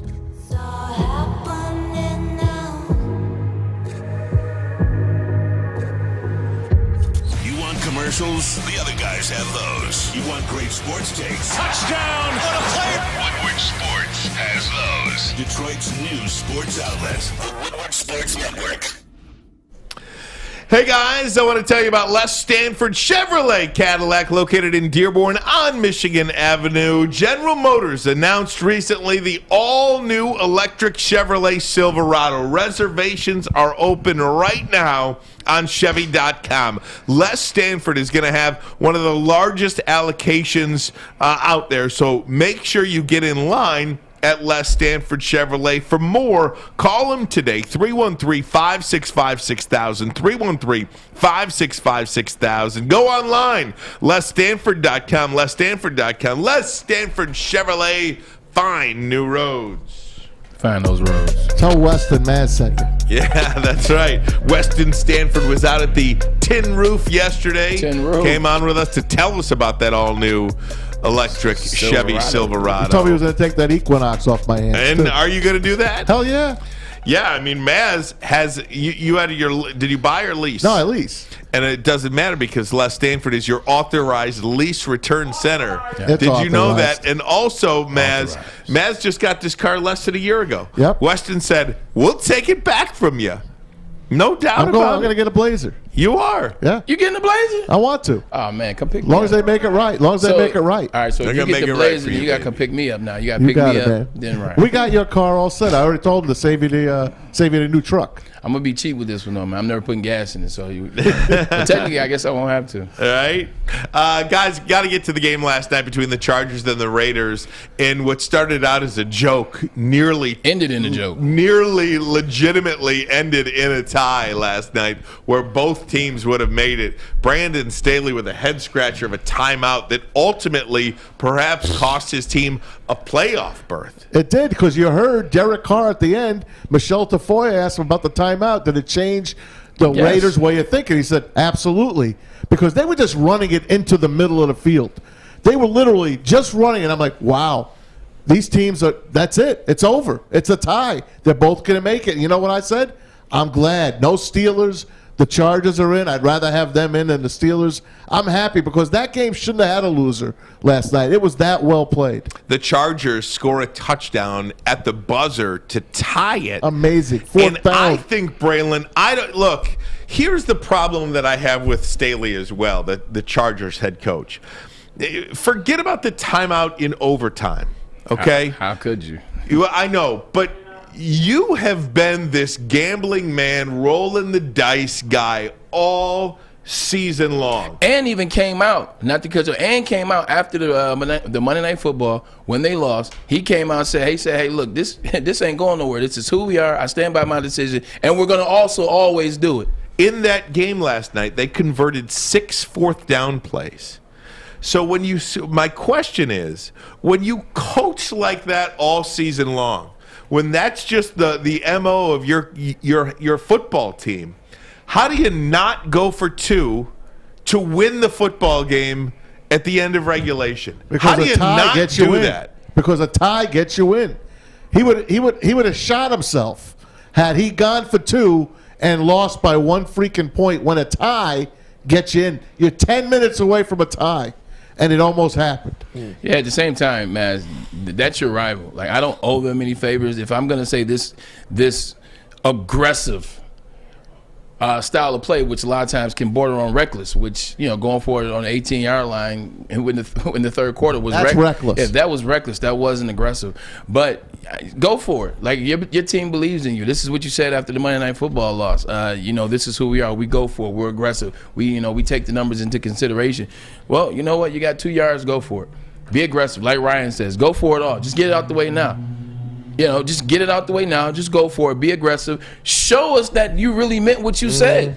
Show us you meant that. And then if you get it, we'll call you the greatest new coach, period. Hey, you know what? He's got that new NFL in him. That's how he's running it. He's running and gunning. He's aggressive, and it worked. If you lost, hey, you know what? You already said that's who you were. I think he should have went for it. He didn't, and they lost anyway because he called an equally boneheaded play with the timeout. 15 points in the final 3:55 of that one to tie the game and send it into overtime. Now, here's the problem that I go back and forth on, and maybe you both, Braylon, you really started this earlier today to make me question how I felt about this one. But Maz, you're following up on what Braylon said. You're agreeing with him. I do not think that the Oakland, God, it's so hard not to say the Oakland Raiders. The Las Vegas Raiders. It's just the Raiders. The Raiders. A tie, and they go to Kansas City next week. A win, and they go to Cincinnati next week. So I have a hard time wanting to believe, and I do believe you guys. I think you guys are right. Yeah. Just in my own mind, and like telling myself my own story. Yeah. That because I forget the coach's name. Bisaccia. Yeah. Rich Bisaccia. Yeah. Coach of the year. So he admitted that they did talk about potentially just playing for the tie in overtime. And so I hear that soundbite. Well, they're just considering playing for the tie. We talked about it on the sidelines, and then I'm like, yeah. Then you found out you're playing the Chiefs next week in Kansas City, and you went for the win. But they knew they were playing the Chiefs at 8:00. At 8 o'clock, they already knew they were playing the Chiefs, so they knew they were going to Cincinnati. I'm telling you, like the way in which that formation was set up, the way in which they were going about it, they tried in the first couple possessions. They both tried to score. Yes. And it did not happen. And they did. They both kicked field goals. Exactly. So he kicked the field goal. He said, hey, you know what? We kicked the field goal. Hey, we tried. We kicked the field goal. Like Las Vegas and what he said, but we had it, pregame.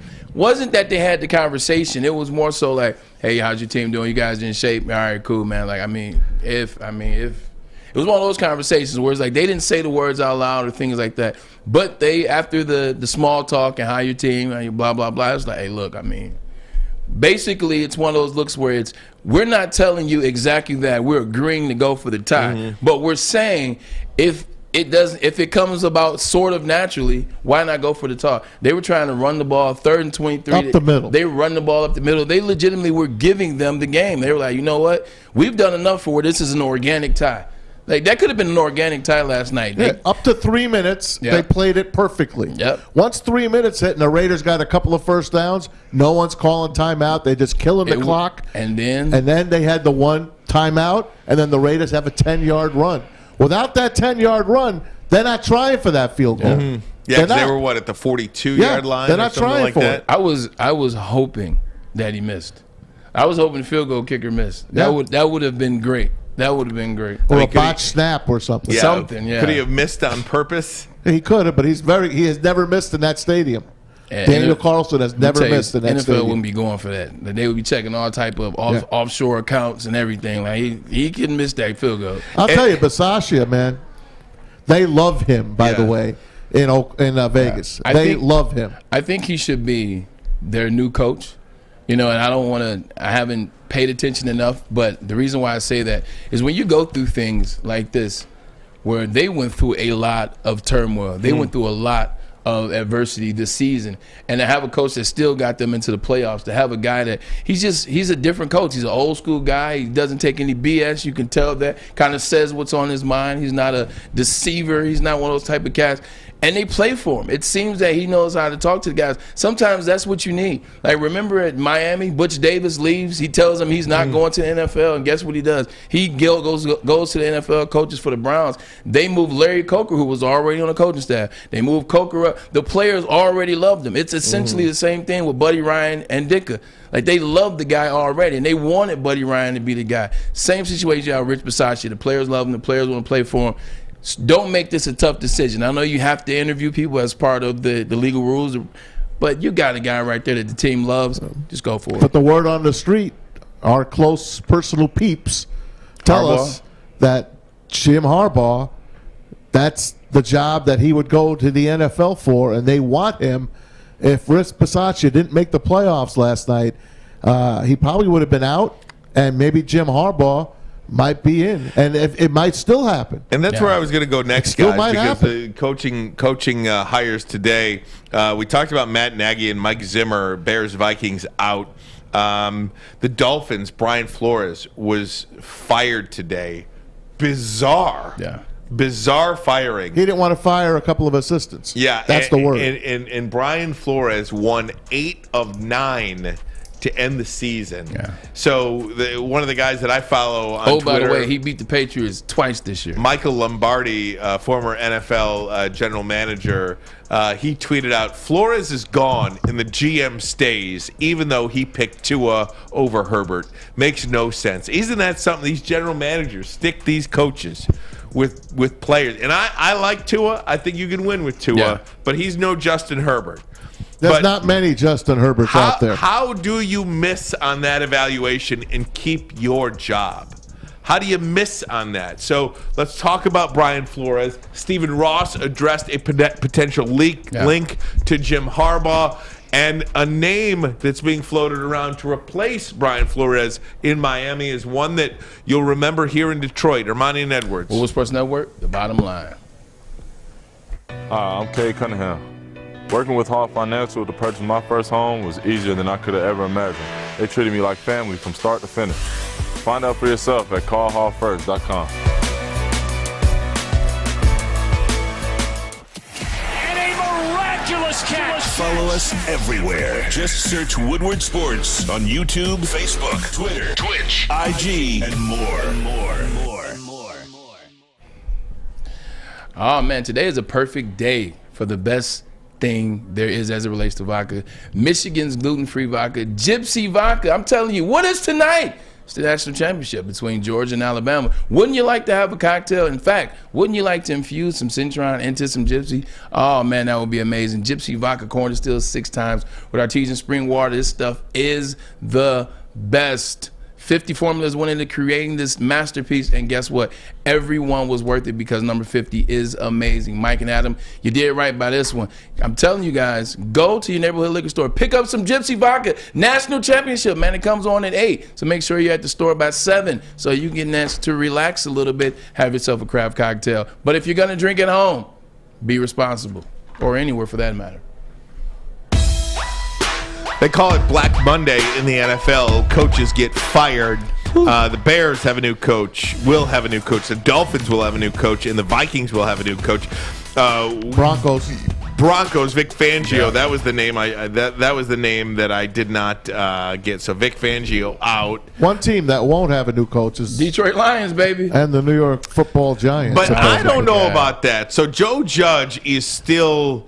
Dave Gettleman, the general manager, retires. Yeah, today. they let him retire. Yeah, they let him We're retire. We're not going to fire you. We'll let you, we'll let you retire. So Joe Judge, what will happen with him? I'm not convinced that he's coming back next year. I'm not convinced that the situation, we'll see what happens this week with the Raiders in the playoffs. I'm not convinced that this guy is going to, I have a hard time saying his name. Rich Bisaccia. Bisaccia. I want to say Biscotti, the old guy from the Ravens. Yeah. Bisaccia. I'm not convinced that he's the guy in the Raiders. I'm not convinced that Staley will stay with the Chargers and the Jags. That job is open too. So you have 1, 2, 3, 4, 5 for sure openings, and then 3 other possible openings. So you could have potentially 8 openings this NFL coaching season. Potentially 8, certainly Panthers 5 are keeping Matt Rule, by the way. Yes, we know that. Yeah. Brian Flores, how does he get fired? Pays somebody $9 million. How does Brian Flores get fired? I mean, when all you do is win. And by the way, how much time do you have? They lost 7 games in the beginning of the season, a 7-game losing streak. That coincided with Tua Tagovailoa going out with an injury, off for a couple of weeks, came back, wasn't right yet, so they continued to lose. Once he got healthy and they started playing, this football team started winning games. And, look, there was a big ask to have them win 9 games in a row to make the playoffs, but they won 8 of those 9. And Brian Flores gets fired. That's the head scratcher today to me. But they have a guy that they think that they want. And it's not Jim Harbaugh. But it's a Jim. It's Jim Caldwell. He is a name that's been linked to them. Gentleman Jim Caldwell. Absolutely. Stephen Ross, apparently Jim Caldwell is a guy that's high on that list. And look, anywhere Jim Caldwell goes is going to be a really good hire. Yeah, I'm just confused. I still don't know why you move forward from Brian Flores. I mean, I can crack a couple of jokes, but let's be serious for a second. He did a lot by that culture in terms of bringing guys in. He was a little more, of a disciplinarian, if you will. He came in, he was straight-laced, straightforward. Kept that team together. You go 0-7, it's tough. But to keep guys together at 0-7, especially in a place like Miami. You know, like I was in Cleveland. When you lose, you know, you want to get out. You want to, like, you know, do something to take your mind off winning. You want to hang out. You want to go bowling, like Mavs, do something. Like, imagine being 0-7 in Miami. Miami Beach, all the things that you could do down there, but he kept those guys focused, kept those guys on the same path, and they won 8 in a row. You know, they won 8 out of 9. So I don't know how you move forward from that guy. Side note, switching teams for a second, franchises. You know, Rich Bisaccia, I said it takes a lot to be able to keep guys, you know, in line. I mean, well, not in line, but keep guys on the same page when you go through so much that adversity. You look at what happened with Henry Ruggs. You look at what happened with DB from Ohio State. You look at what happened with those individuals, and you stay the course. You look at what happened with John Gruden, and he stays the course. They won 10 games. The one thing I will say, let's take Rich Bisaccia out of the scenario for a second. One thing you got to know when you have the Oakland Raiders, like when you're trying to hire a new coach, you got a team that's right there. You got a team that's close. You got Darren Waller, Max Crosby, Derek Carr as a quarterback that doesn't need to go. Matt Crosby was amazing. That doesn't need to go anywhere. I like Zay, number 7, the wide receiver. Zay Jones. You have some players on that team, which means you win 10 games in the midst of this circus that is the Las Vegas Raiders. If you get the right coach in that system, and maybe that's why they're so after the things that are coming out, that they're after Jim Harbaugh. Bless you. If you can get the right coach for a team that already has pieces in place, like the Vegas Raiders, you might be a coach away from Super Bowl. Like, that's why, I guess, as opposed to just hiring or giving Rich Bisaccia the reins because he was able to win 10 games, because they were able to hold it together, you got to take a second and really do the interview process. Because if you put the right coach on that staff, if you make the guy the right man at the head, they could be a Super Bowl team. So, you know what? They got to take their time with their pick. First time that Derek Carr is going to be able to play in a playoff game. First time because he got injured. Yep. He was injured. Yep. But they've been in the playoffs twice since Tampa beat him in the Super Bowl. Back in 2000. Yeah. Twice they've been in the playoffs. Twice less than the Lions. Isn't that something? It's crazy. It is remarkable how that team was able to stay together and make the postseason in the fashion that they did. I wanted to play this for you. Stephen Ross commented because obviously the owner of the Dolphins, Mr. Hamtramck, one of the, if not the biggest donor to the University of Michigan. Now he's got his own business school. He is number one. Just think about this. He donated $300 million when I was at school. He donated $300 million my senior year, I believe, in starting the business school. That was 2004. He's donated $100+ million every year since then, and some more than that. You can only think about how much he's donated. So the thought is that Stephen Ross, the minute because it's the head scratcher of the day, why you fire Brian Flores. You better fire Brian Flores. You better have a Bill Parcells type lock up deal with your next head coach. So many people were speculating that locked up deal for the head coach is Jim Harbaugh. He spoke with that about that today. Jim Harbaugh. I love Jim Harbaugh. Had the opportunity once before to come to the Miami Dolphins, but he's at the University of Michigan, as everybody really knows. I guess that's really one of my that is my school I graduated from, and I'm very involved in it. And I'm not going to be the person that takes Jim Harbaugh to the University of Michigan.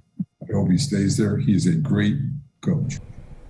I am not going to be the person that takes Jim Harbaugh away from the University of Michigan. Perfectly said. I hate to say I told you so. Yeah. I told you. I told you.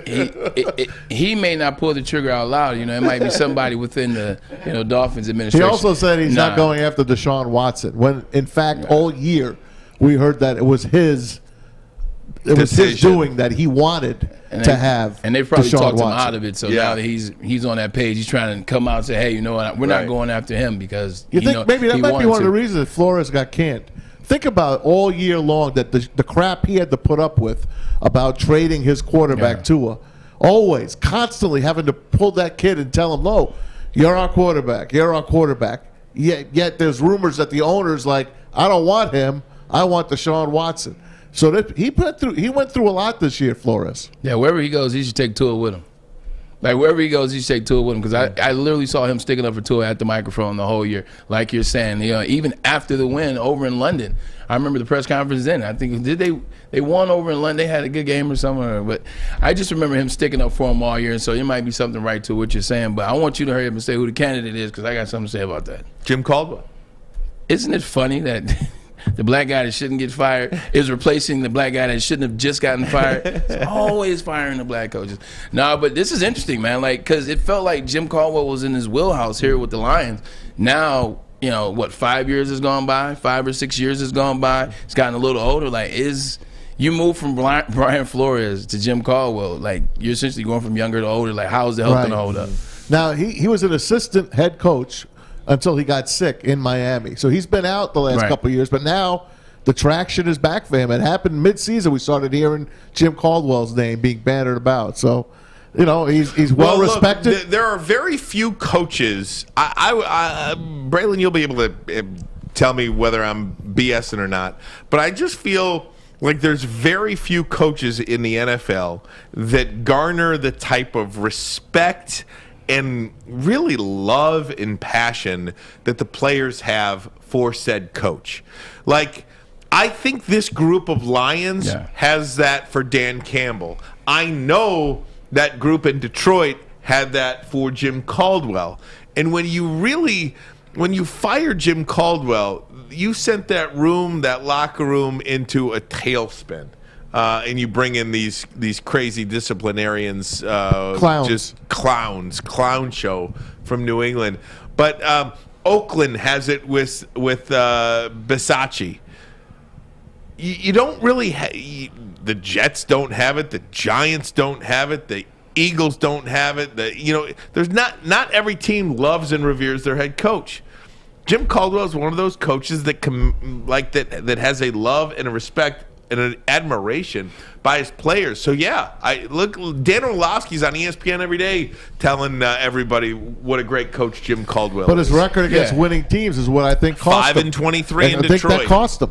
Yeah, his game management cost him. I think this is also a situation when you look at Brian Flores. This could be something like what happened with Steph Curry as well as Klay Thompson and Mark Jackson in Golden State. Like, Mark Jackson was a guy that, to say, rubbed players the wrong way. I mean, we ultimately know it had something to do with religion too. I mean, that's just my opinion. But that's the truth. Exactly. But he was a hard-nosed guy. He's a guy that get out there. He'll talk some stuff to you. Sometimes these cats, they can't handle all that, and they rub you the wrong way, and they act like kids. I see that could be a similar situation where, Brian Flores is a younger guy. He's getting in guys' faces, and they're winning games, but they may not like the way in which they have to put up. They don't like what they have to put up with to win those games. Insert Jim Caldwell, where no players ever say anything bad about him. He still knows the game. That might not be a bad move if he's rubbing your players that kind of way, because that's what happened out in Golden State. Insert Steve Kerr, insert 3 rings. So maybe it's a situation where he's just easier on the players, but he still knows how to get out of them what is needed by Stephen Ross and administration for the Dolphins. I've been a Flores fan since almost day one. Yeah. I love the way he coaches. like him as well. I love his passion. Yeah. I love the way he goes to the fan. I remember him chasing referees on the field. See, to me, that's what Jim Caldwell didn't have, and I wanted it. I wanted him to defend my team. Like when they got ripped off against the Cowboys, and he just stood there fiddling with his little radio. It bothered me that he didn't go after the referees, but that's not him. Yeah. He's a gentleman, but his game management and his, I don't know.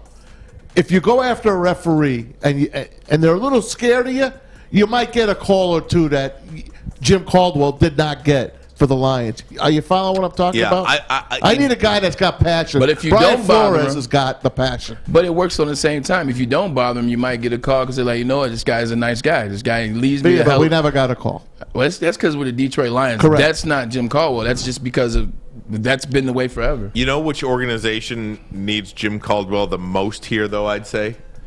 The Pistons? Minnesota? Jacksonville. Jacksonville needs a culture cleanup. Jim Caldwell. Now, if I'm Jim Caldwell, I'm not going to Jacksonville. But that's exactly the kind of guy that they need. If you're Shad Khan, you're backing up a Brinks truck to Jim Caldwell right now. You wouldn't even have to back up a Brinks truck for Caldwell. How about Brian Flores just going up the coast? Brian Flores. But I guess. Right up the coast. Miami to Jacksonville. Yeah. I think it's a great spot for him. Does he think he can win with that quarterback, though? I'm not sold on Trevor Lawrence. I'm not. He didn't have a chance. Yeah, but I don't like his game Okay. in the NFL. Joe Burrow, different. Trevor Lawrence, not so much. Justin Herbert, Herbert, best of the bunch. Very good. It's just, but a week ago, see, this is the one thing I love about like the ranking system, like the power rankings of teams and player, or especially the quarterback position. Because I swear last week it was Joe Burrow was the best. The week before that, it was like it keeps changing. Has Herbert shown you enough to jump Joe Burrow in terms of who would you take right now? You taking Herbert over Burrow? Personally? Yes. Yes. Why? First of all, he's in one piece. He doesn't have an injured knee.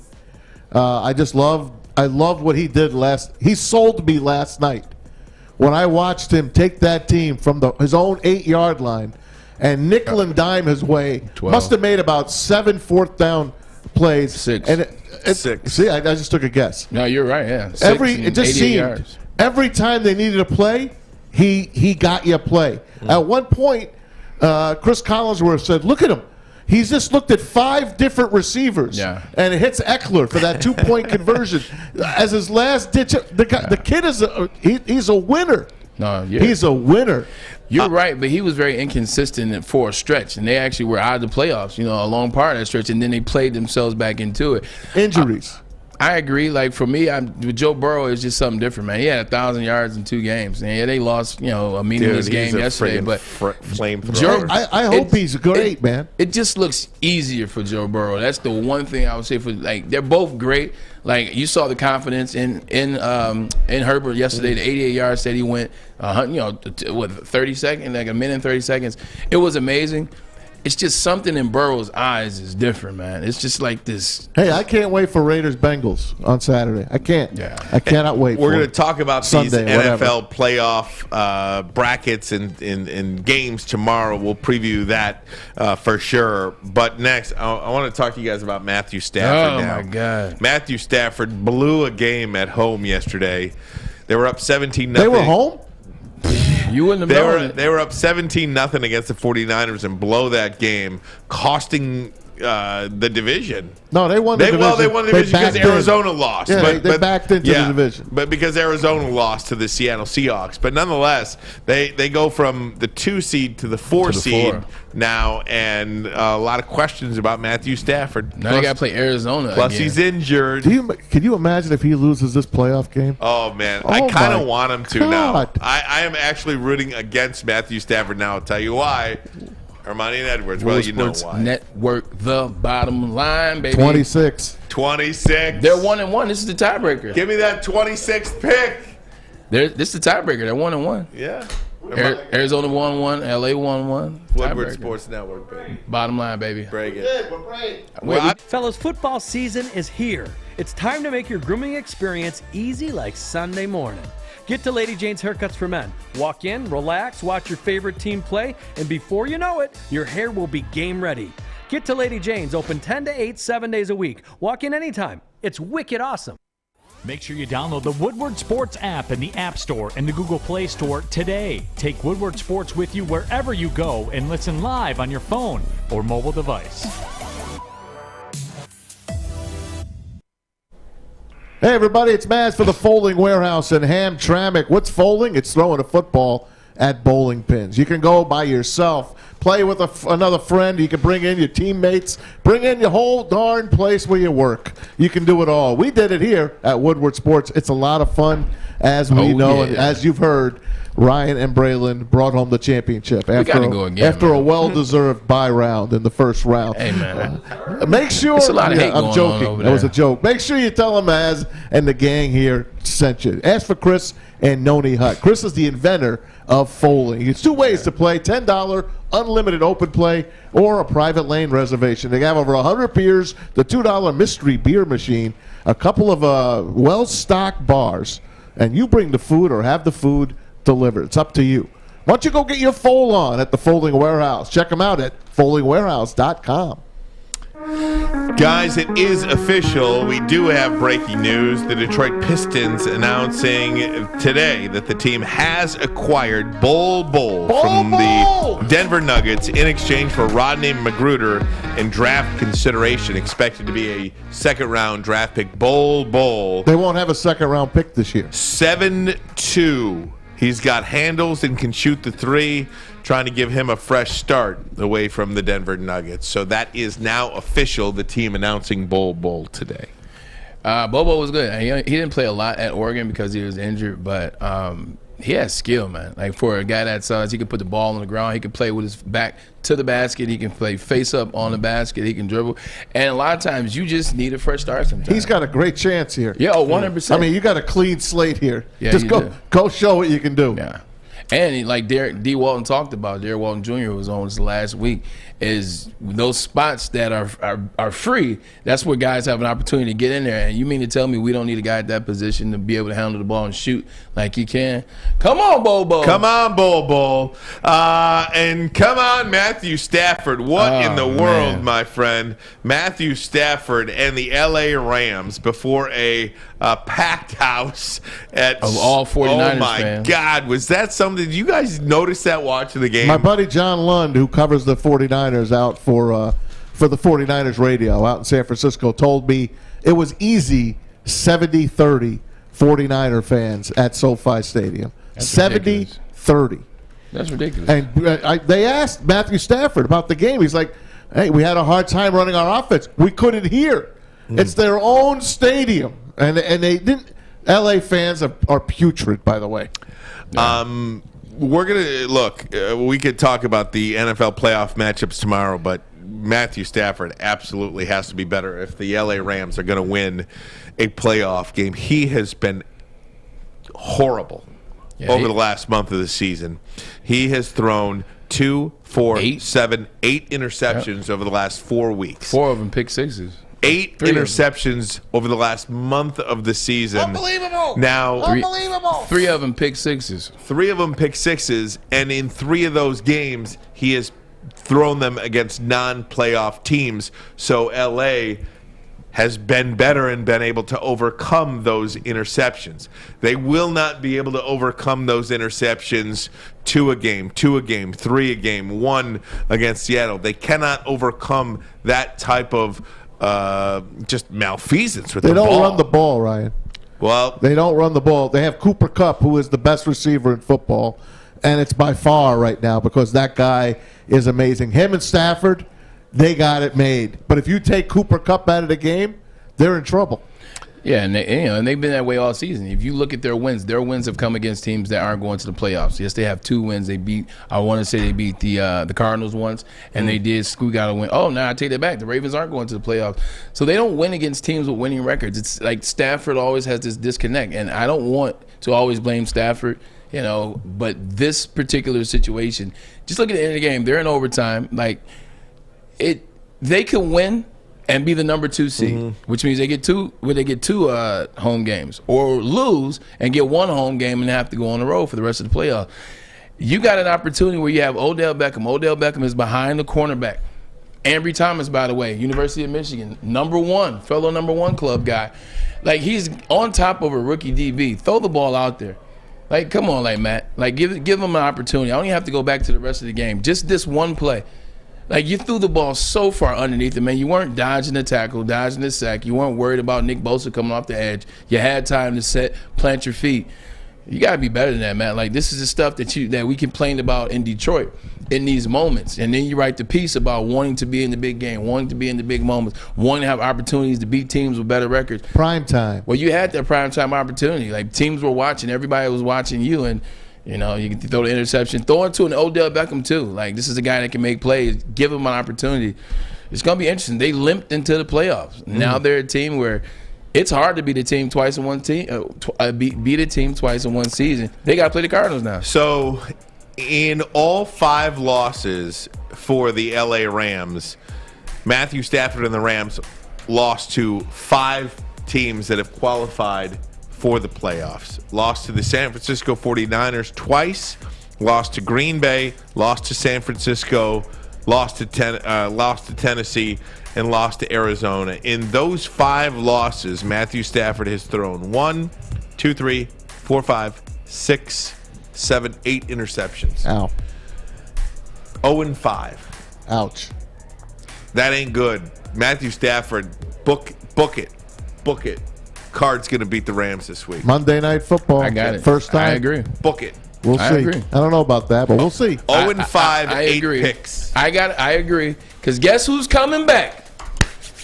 Guess whose brother just is about to win the Defensive Player of the Year? Oh, J.J. Watt. J.J. Watt is off the IR and will be playing next Monday for the Arizona Cardinals. Maz's videos of the day next. Is it that time already? And Unreal. Oh my goodness! You know what? In as part of this, Jesus. Isn't it good to be friends with Tom Brady? I guess it We'll is. tell you why next. I don't know about that. Don't ask AB, though. Don't ask AB. That's his fault. Armani Edwards, Woodward Sports Network, the bottom line. Okay, you thirsty little spin goblins. I want you to pedal into the next dimension. Spin it! Spin! Uh-oh! Carmen's falling behind. Let's give her the hiss of shame.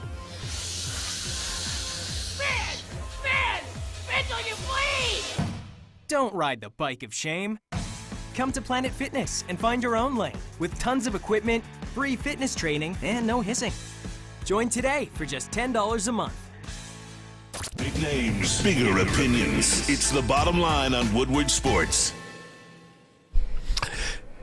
Hey, gang, I want to tell you about Lady Jane's Haircuts for Men. That's right. It's freaking wicked awesome. That's right. If you take the Maz cam right now, you'll see Alyssa in the chair. Alyssa, doing her thing. Say hi, Alyssa. Yep, there Hi, you go. Alyssa. Hi, Alyssa. She's busy in there cutting she's in some the hair. groove right now. She is in the groove. Too busy to say hello. We love Alyssa. She's there featured in the Maz chair, absolutely. And she's been here from 10 a.m. and she'll be here till 8 p.m. That's because Lady Jane's Haircuts for Men open 7 days a week from 10 a.m. to 8 p.m. All you got to do is walk in, sign in, sit down. Before you know it, That's you it. are handsome and clean. Ooh-wee. Ooh. That's right. Lady Jane's Haircuts for Men. It's wicked awesome. Wicked. It's wicked awesome. You can find new roads. And then when you get to where you want to be, you can drink Gypsy vodka and have your new Cintron. And then once you close that door, you tell everybody, stay out. Stay out. Guardian alarm. Maz, go for it, buddy. Hey, man, it's Natty night. It's National Championship night. It's Alabama and Georgia. Probably the least talked about championship game I can ever remember. Yeah. You really barely know Can you that the imagine National the ratings if it was Championship Michigan, Alabama tonight? would have been pretty good. Would have been pretty damn good. But we take you back. But we got our ass. 4 Tack years on ago. another 10 million. 4 years ago, these same two teams met in the national championship. 4 short years ago, it took Tua to come in the second half. You guys remember that, don't you? And you remember Devontae Smith, the freshman. Check it out. Youth right there. Tagovailoa trying to make up for it. Fires to the end zone. Touchdown! Alabama wins!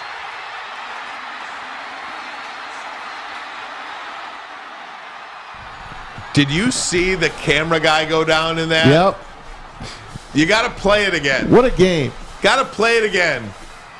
Was that a game or is that a game? Oh, my God. Watch the guy in the end zone, Devontae Smith, going to run through the end zone, and then the guy running next to him runs over this camera guy. Watch.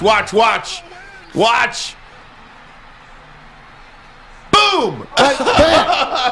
He still got the shot. 82. Those camera guys, man, they put their lives in their own hands. Yeah. They really do. They take their lives in their own hands.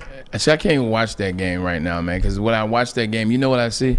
I see experience and I see being able to pull the trigger. And that's what happened in the second half of that game. Yep. You take out Tua Tagovailoa. They don't win. Georgia wins the national championship.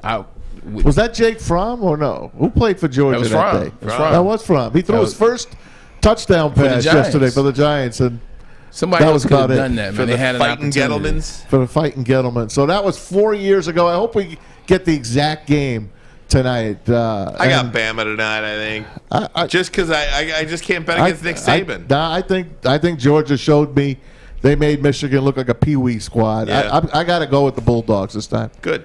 How about you, Bray? I'm going Bama. I'm not betting against Saban. Like You've been great all year. At the end of the day, you got these are the three things you have. You have Saban, you have the Heisman Trophy winner, and you have the player that's going to be the number 1 pick in the draft next year, who's not named a quarterback, and Will Anderson Jr. Oh. Will Anderson Jr. is pissed off. He's talked about it. They asked him. They interviewed him. He says, because he talked about wanting to go to Georgia. Will Anderson was trying to go to Georgia, but Georgia didn't look at him. He said, he's undersized or oversized. Couldn't find a spot for him. Oh, that boy remembers that. They got Saban, Will Anderson, and you got Bryce. Hey, more videos of the day. This one was from yesterday. Okay. Tampa Bay, playing out the string. They're locked in. What, but the number 2 seed or the number 3 seed? Well, with a win, the number 2 seed. With the win, the number 2 seed, and they were dominating in this game. And there's not going to be a doubt about it. So Tom Brady's in the game, but Gronk needs one more catch for $500,000. A bonus. So Bruce Arians is taking Tom Brady out. Tom Brady says, I got some work to do. Check this out. A pass, he's not going to try and hand it off. But when you could do either, the running back's like, okay, I'm not taking it. You're not taking me out. Let's see who has more power, Brady or Arians. Who's in the game? Whitfield picked it up. Well, they're trying to get Gronk his $50,000 or what was it? Trying to earn him some money. Well, JB, that's kind of dicey there. And Tom Brady's been pulled from the game. That's what it was. They wanted to get him. It was what? Tracy had talked about it. How much was it? It's Tom McCarthy on the call because Jim Nantz was out. Tom McCarthy, phenomenal announcer for the Phillies. Okay. Terrific. Very good. So Jim Nantz was in COVID protocol. He'll be ready for the playoffs. I'm sure he will be. There's no COVID in the playoffs. You know what this does? Like, this legitimately, it shows appreciation. It also shows other quarterbacks how and which to do it. It shows organizations. Because keep in mind, Tom pulled Gronkowski out of retirement. Now, don't get me wrong. It's been a hell of a ride. He's got another Super Bowl win. He's got some more touchdowns to add to his legacy. But, like, this is appreciation. This is like, you know what? You were retired. I came out for you. Let me make sure you get this. Now, if you're a quarterback, you're watching this, you're a young guy, you're a Trevor Lawrence, you're a Justin Fields. You're one of these young quarterbacks, Joe Burrow. You're like, man, he takes care of his players. That's why they play so well for him. That's why they all buy in. That's why he always wins. It's an easy process. I guarantee you. Y'all should have been paying attention, young guys. Hey, he's making Le'Veon Bell come back alive. He scored. He's alive again. Yeah. Is that who that was He's yesterday? alive again. That was Le'Veon Bell? Le'Veon Bell. I thought that was Ronnie Bell. Let me say something. Le'Veon Bell. That would be even He's staying. He's reviving him. I'm telling Same thing as he did to Fournette? Yes. I legitimately asked last week. I was like, is there some magic left for Le'Veon Bell? Yes. You know what? There's magic in whoever Tom Brady says there's magic in. Correct. I can't wait to talk about the playoffs tomorrow. Oh, I love the NFL. It's like that McDonald's NFL. commercial. Do you believe in magic? And I hope you do. Come on, is there anything better than the NFL? Come on. Hey, I could have went a lot of different routes. I chose NFL. God. Hey, let me take you back 2 days ago, but let's go back to 2000. The Music City Miracle. Ooh-wee. I mean, what a play. Frank Wycheck. Frank Wycheck. Check it out. Do the Titans have a miracle left in them in what has been a magical season to this point? If they do, they need it now. Christie kicks it high and short. Going to be fielded by Lorenzo Neal at the 25. Pitches it back to Wycheck. He throws it across the field to Dyson. He's got something. 30, He's 40, got something. 50. He's got it. 40, He's got it. 20, 10. He's got it. End zone. Touchdown Titans. There are no flags on the field. It's a miracle. Tennessee has pulled a miracle. But he steps back. That's a forward pass. I'll tell you why it's going to be hard to tell. Listen to Joe Theismann and Mike Patrick. Right on the line. I just couldn't stand him. Name somebody that's had, because I guess you can go, I know what the first name is going to come up, but name somebody that had more memorable plays in one playoff run. Because what was the next play that he was a part of in the Super Bowl? Oh, the 1 infamous yard stretch. Like, you got the stretch, and you got the Music City Miracle, Kevin Dyson. Kevin Dyson. The only thing I can think about is maybe David Tyree, but like, what That's other one run? play, Those right? are two of the most popular plays in NFL history. Wow. Kevin Dyson. Boy, that was so cool to watch wasn't that. that I remember something? that was. I'm pretty sure that was ESPN's first playoff game that they played. Joe and they got Theismann. that. Joe Theismann. Loved that Monday night crew. I remember that exactly. Sunday night crew. Mike Patrick. I remember Mike exactly Patrick. where I Paul was McGuire. at. So that game, obviously, it extended a little later towards the end, timeouts. My dad and I were going to the movies, CP, my stepdad. I can't remember what we were going to see because this is 99. I can't remember what we were going to see, but yeah, maybe. But anyway, it's sold. Waiting for this game to end, it's sold out. So we got to movie theater. My dad was mad. So by happenstance, he was like, movie's out. Well, let's just go see this thing called The Matrix. And we went and saw The Matrix that day. I was like, you know what? I'm glad that game ticked down to the end because The Matrix was one of the best movies I ever saw at that time. Oh, my God. That's great stuff. Is that it, Maz? Well, it's kind of late. I could play another one if you'd like. No. I figured we talked. Is it any good? Of course it's good. I wouldn't play it if it wasn't good. Let's see it. It's Joe Buck on the call. Oh, the Packers. No. We're going to talk about the Bama and Georgia. The Packers and the Vikings. Oh, my God. You want me to do it or no? No, save it for tomorrow. Okay. You can say Give me a prediction, Maz. Joe Buck for tonight. Forever. Georgia 24, Alabama 20. I'm going to say Alabama 37 and Georgia 33. So you like the over? Big time. Yeah. Huh. I hope it goes under, though. Me too. 38-27. Look at that. Bama. Saban's going to get his 8th tonight. You know what? One day the trophy will be named after Nick Saban, but tonight ain't his night.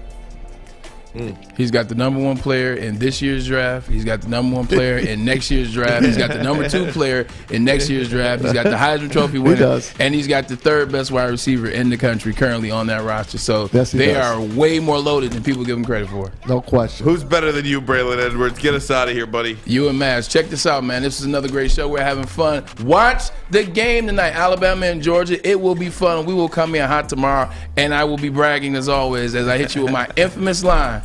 I told you. Maz, what did I tell you? That's him. That's Sam. I that's called Alex. the tie. He was telling me last night. I called the tie.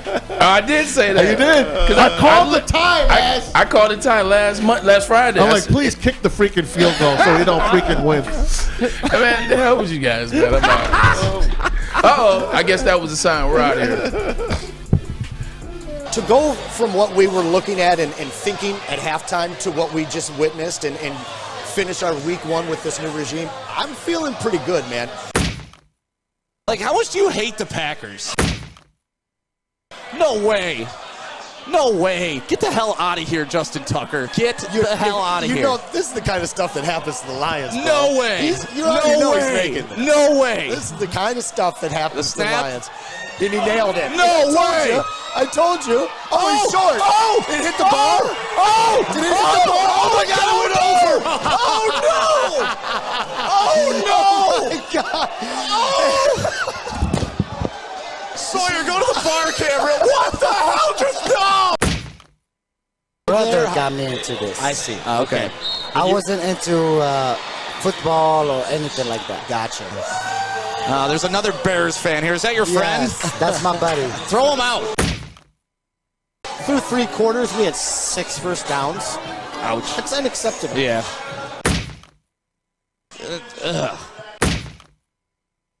Miss Come on, it. let's get a block. Miss it. Come on. Miss it. Miss it. He nailed it. He pushed it right. No, he nailed it. He pushed it right. He nailed it. He nailed it. I don't even know what to say after a game. Like last week, I sat here and guaranteed a victory. I guaranteed a victory. You did. And what did my boys do?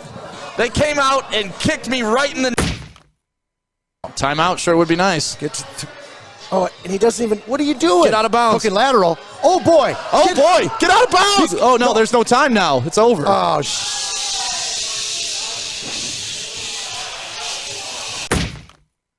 Get the stop. Get the stop. Get the stop. Come on. Fall over. Son of a... All right, here we go. Goff drops back. Throws to the end zone. Holy... Holy... Oh, my God, he caught it.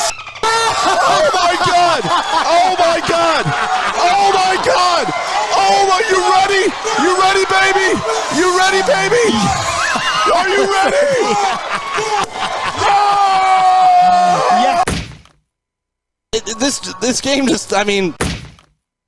It is official, baby! The Lions have beat the Arizona Cardinals!